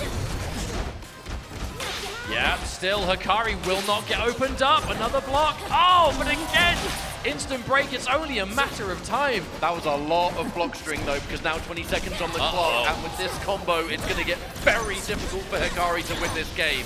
They just build the super though, going to spend it straight away. We bring in Timo. But look at how long these combos are taking, Mustard. Does Hikari even have time to win this? No, that's definitely it. This is going to take out Ari. There is just not enough time in the game. This will be a timeout victory to the duo. Yeah, put the mushroom up, make sure. Oh, run straight through it with the throw. I mean, even if that connected me, what can you do? There is nothing. And the timeout win goes to Sonic and INZEM. The character change making quite a difference here. A game on the board. It was a very convincing 3-0. But I guess therein lies the problem, right? If you are willing to play a very slow-paced game in the neutral, when you finally do start getting the ball rolling a little bit, you're going to have less time to play with, which might work out in your favor, as we saw earlier in the top 8, or it might not, and you'll lose the game on the back of it. In this top 8, it's historically proven to be in the favor of Hikari. That was the first time it kind of worked against, but risking that happening beats being overzealous and just getting caught in the neutral and then dying anyway. But there's patience on display. Many people out there say they believe INZEM to be the #1 teamo out there, and then you've got Fox with the capitalization, the reaction, the perfect team. Honestly, what a scary duo. That's why they've gone up in this, right? They go wow, pretty straightforward, one-sided set, pre-reset, but definitely not the case now. Nice change. So much, considering how many times we see that roll punished, we do still see a lot of players opt to go for it. You have to not be afraid to make these decisions. Oh, wow, recognized it was too far away. Like that from Hikari. But again, defense has really been the aim of the game here, but no, opened up. Oh, but couldn't get more off it. Harry immediately cancels recovery and lets you continue blocking, shuts down some plus frames, shuts down INZEM's defense though, the blocking has been so good. But you have to wonder, how long can you block? I mean, pretty darn long. We're putting that to the test at the moment because INZEM still refuses to get hit. The defense! Still finds it in the push block. It always comes down to a grab, but when there is no assist, so who cares?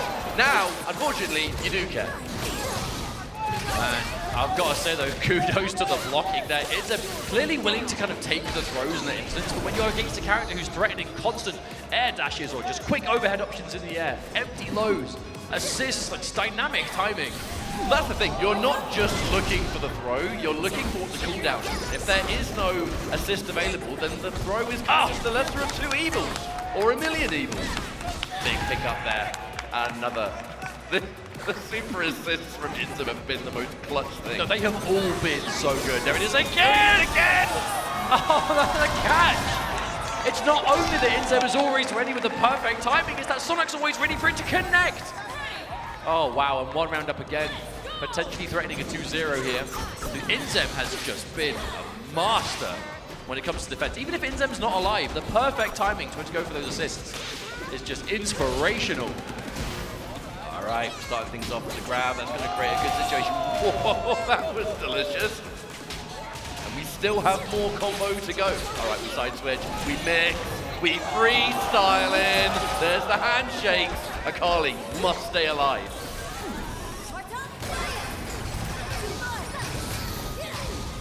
Okay, limit strike. Nice assertive pressure. Yeah, multi-hitting overhead. It's hard to defend against. It's going to depend on where she hits as well. Yeah. Ooh! Started the combo on Timo and finished it on Ari. When you see someone start a combo on one character and then anti-air the other one by like cancelling, it's just the biggest flex.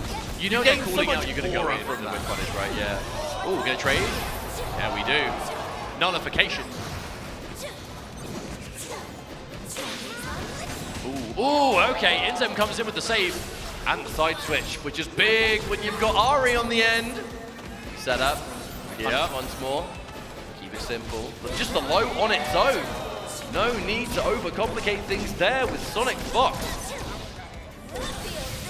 Yep, drill and kill the character. See you later. Wow, and the adjustment has been so significant as Hikari comes in with a very low Akali. Lots of resources, lots of fury, but... Oh, hello. Huge damage! Huge damage! No! The happy birthday! But the Teemo dying first does save the Ari. This match is not over. Oh my goodness, the throw tech. And here it is, the super assist again, INZEM from above. The chip damage, can you avoid it? The throw tech again. INZEM for another dive, the airstrike. He's coming back. It's crazy how quickly this turned around. It was so bad for Hikari. There's one more meter and it's been spent.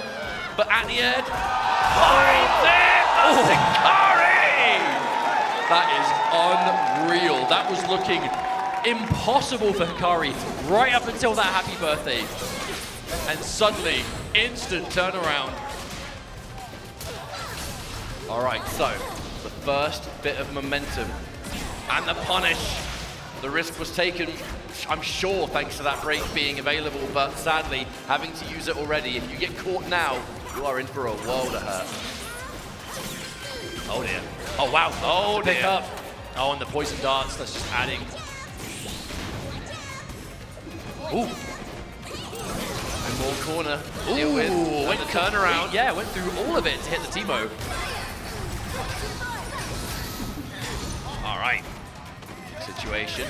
Pushing Just yeah. all the way into mid-screen. I think I was just calling out the back roll, to be honest. Just did not hold back on that run. Nice. Okay. That was a really cute idea, but couldn't quite figure it out. Important to break. I think the duo, they've saved the breaks more to kind of keep characters alive compared to earlier sets, which was mainly used for the Fury situation. Hold on a minute. We're shrouding.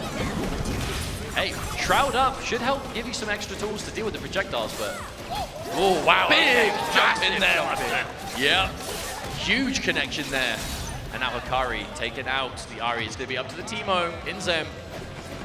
But INZEM has been so switched on this set. Oh, but the push block.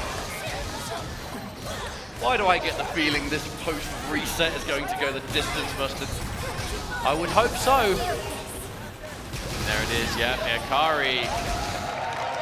One game apiece. No sweep in the finals, but it's staying very competitive.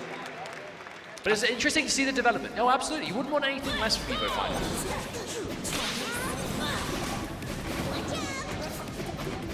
That's what you want. They've made a massive character adjustment here, going back to the Teemo Ari. This is the team we've seen them most on, overall, to be honest. But even in this top 8, we've seen Teemo Jinx, we've seen the Thresh come out at the start, and now going back to that kind of real tried and true. And we are going back to what we've seen throughout the course of this top 8, which is Hikari understanding, look, I don't need to rush this, I need to look for my moment, and there it is! I'm telling you, you just play careful, just make sure you avoid chip damage, your time will come. Oh, no, not the Anya, but Couldn't estimate anyway. Teemo would have been intercepted for sure. Or the parry. okay. Hikari's getting some big connections, but not necessarily always on the point character. Oh, hello. From full screen, that projectile's going to keep up. Oh, max range? That was cute. Turn this into so much more than you would expect. Right, the limit strike end, we shroud, and it's below this time, Hikari taking out the Ari. Well, you see the shroud go up, and sometimes you think, okay, well, there's a lot more to be worried of now when it's command grab, extra options, extensions of the kunais, but sometimes you just got to do a dash up low. All right, INZEM, mate, you've shown us this iron defense in the past. You have to do it again. No assist ready, so that does create some real estate, some breathing space. Teemo opting to go for the invisibility, gets shut down, however, and chases down the retreating guard. Beautiful parry to answer the side switch. Go, INZEM, mate, you're a god. All right, that'll be death. Mushroom. Okay, best case scenario 2, limit strike end, build some of that meter back. INZEM, ooh, okay, parrying the super assist and a throw. Oh my god, where did that come from? Yeah, into the super as well, so you can't fury it. Oh, wait. What an air-to-air. INZEM, come on Do you now. have time? There's 5 seconds. I don't think you can. No, you can't. Another time that happens every time Hikari is using the timer to his advantage. It's such a significant tool at his disposal. Just play patient. Eventually, when the timer becomes a threat, most of the time he's in the lead. Well, it's like you've been saying. You know, it's interesting because the Team Ari, this is the team that wants to slow things down, but Hikari's been in no rush, which you wouldn't assume normally from a character like Hikari. But Dearie me. Massive. Heavy damage incoming. a heavy-duty happy birthday. So much red. Teemo is barely there. We were basically one hit shy of a 2x KO at that point. Yeah, if it weren't for the break.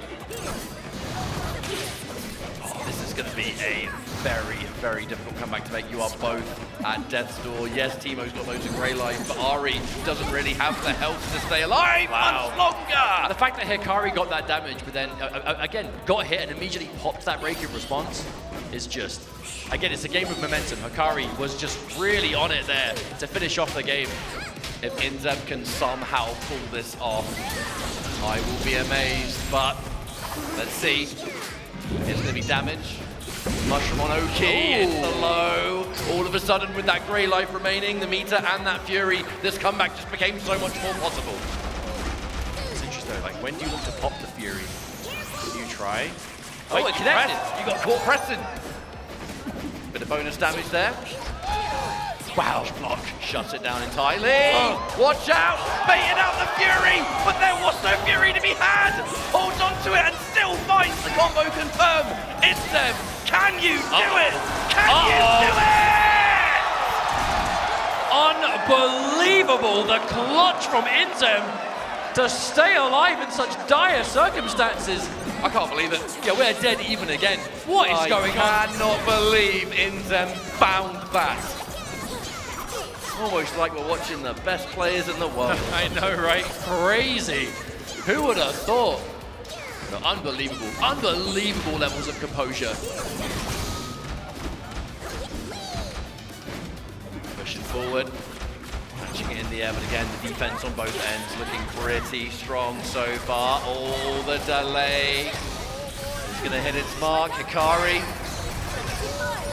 So hard to say who has the lead, right? Because by the set, we're completely split down the middle, but after that last round's comeback, expect the unexpected forever. The delay into the grab, and now empty low. The break, way more important to keep the character alive, but no! We're gonna take it out anyway, and now Ari, you're next!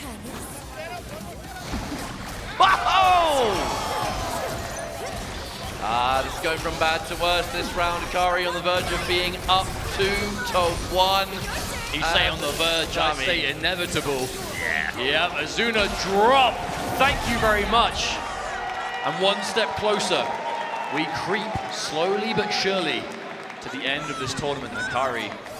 But, I mean, by no means are we done. It is not over until it's over. I know it's a saying that's been said many times, but it really is true here.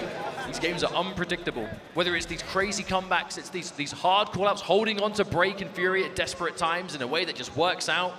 Last-ditch effort, like timeouts. But who knows where we're going to go now. This could potentially be the final match. Maybe. Banking on this team, Hikari needs one more to be your champion of EVO 2026 to XKO. But if SonicFox and INZEM have something to say about it, they will see it not so. Right. Hikari, set up. Oh dear, that break no doubt had to come out, otherwise that was dead Teemo, especially on that start. SonicFox fighting back. Remember folks, post-reset, they've changed team. The Ari instead of the Jinx, of which has been so much more useful. Oh, it's been a game changer. Absolutely. I mean, this is the team they've spent most of their time on, right? It's not a surprise. Oh, but a catch. The long range standing like the counter hit too. That preemptive light was just so in Hikari's head, saying, I know exactly what you're going to do here. INZEM was setting up the... Oh, wow. No, couldn't pick up from it, and covers with the assist. Hikari, so ready to keep the Akali alive there from what looked like a massive whiff, but ended up being a huge advantage. That's going to be just SonicFox left to come back demanded. INZEM in the previous game did the unthinkable with a comeback. INZEM, the positioning of these super assists has just been so good. Hikari, I mean, not saying on tons of life, sure, but a lot of resources. Oh, wow, huge opening. Do you Fury? You can't really, right? Yeah, had to wait for the character to disappear. You have to be so careful with your break timing when an assist has been used in a combo, because that handshake reaction to block is ever threatening. Oh, huge jump cleans completely over. Are you kidding me? Now, do you have a way of getting past this and doing enough damage past the Fury? There's level 3. Okay, that's gonna be enough. Hikari now is gonna be on tournament point. Being able to find that last hit right at the final moment. The focus has been laser pointed throughout this top 8, and now only one round stands in your way. SonicFox, INZEM, they've looked so unbelievable all top 8. This is their final challenge. Crowd, if you want to see this duo bring it to a final game, you've got to let them know! Oh, let's not speak too soon though. Hikari is on a massive lead. The setup is good again. This is the scariest thing about Hikari, is just when you get those sort of situations and we start seeing the weird setups. And that's the layer we're at now, and is Ari already gone? Oh, there's no way the Azuna drop takes out SonicFox, and now it is all up to INZEM. Hikari, the World Championship is right in front of you. All you have to do is reach out and take it. It's yours! We are on the verge of a perfect here, and that would be a ridiculous way to end things. INZEM, mate, you did the impossible comeback before. I would say you have to try again, but without Fury, we're moments away from building it. This is looking all Hikari. Hikari's working on the perfect. A massive jump back from INZEM, manages to find the hit. Will this be enough? The super assist cannot pick up though. Hikari has a lot to work with here. All the advantage in the world, but can you afford to push the advantage? The shroud is up, just slowing it down, even more uncomfortable. There's still time on the clock. There's no need to rush. The defense from INZEM, you know you cannot take a single significant hit. Here comes the super assist, and the mix is real. We live, but for how long? Okay, but INZEM, the Fury's there. It's going to be hard to find a safe way of activating it. Wake up attack, okay, it's blocked. We're going to pick up on this. No break from Hikari, by the way. We're keeping things bold. You want to save that safety net. You absolutely do. In place. Okay, neutral jump. Okay, INZEM, one read at a time. Do you keep the duo alive? They're playing as a duo, but right now it's all up to INZEM. Oh, INZEM gets caught. Is that going to connect? And it does! Hikari becomes not only your EVO Japan champion, but EVO Las Vegas! What a ridiculous display! Unstoppable! Laser focus and a championship well earned! Undisputed 2x KO world champion Hikari. Crowd, make some noise for your new world champion! The respect coming out for SonicFox and INZEM. The second place finish, you know they were gunning for that #1. But man, the level of play in this game is so close. Yet when it counts the most, it's Hikari.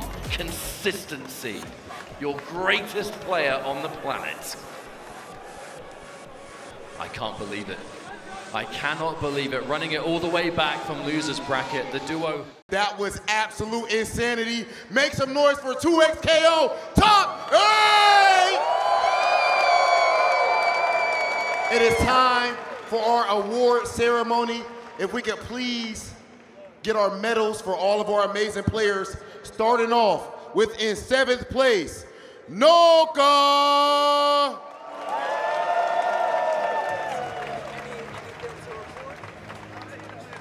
Also in 7th place, Globo. In 5th place, the duo, the twins, Toshi and Haru.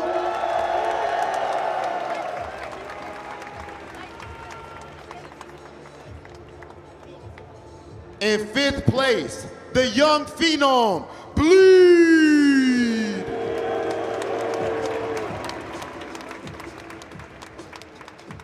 In fourth place, the definition of clutch, Poka.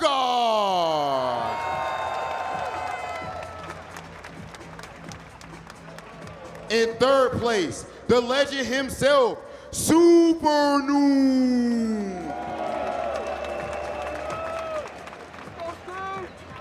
In second place, legendary duo, SonicFox and INZEM.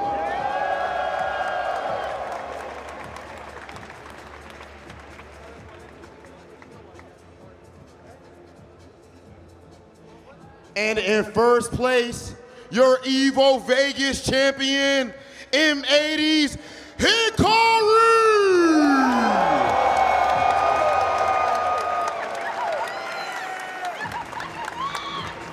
An absolutely phenomenal top 8.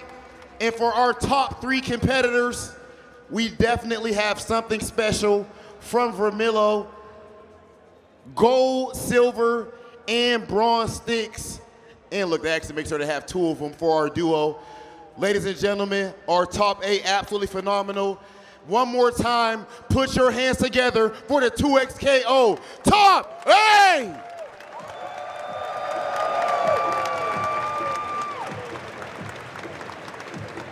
Now, if someone could please, with great care, take Hikari's stick.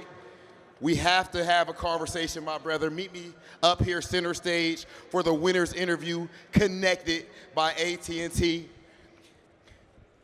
Hikari, we seen the documentary, you and your mother talking about how much her and your father and all of your friends back home support you, and they're all watching right now. Do you have any message for them, and how does it feel to get this victory for them? I want to say thank you for support of my friends and my family, and this was an incredible win. Won Evo Japan, now won Vegas from losers, so it was a very, very good win. There's a certain level of intensity when you play that's not common throughout any fighting game in history with any player. You've even said that you believe confidently that your work ethic is stronger than everyone else's, and it looks like it. What fuels that? My friends, winning a lot of Evo, my 4th Evo, motivates me to win every event. Okay, and last thing, you went to the loser side early on, before top 24, if I'm not mistaken. You fight all the way back. How did it feel to drop down to losers as the top seed, and how do you keep your composure to win it all? It felt really, really sad. I thought I was going to have a straight path, but my friends supported me, say I can do it, and my rivals, so I had to finish the job. Ladies and gentlemen, your champion, the man himself. Can we please bring the champion his trophy that he fought so hard for from the loser side? Legendary, back-to-back Evo Japan into Evo Vegas champion. Make some noise for Hikari!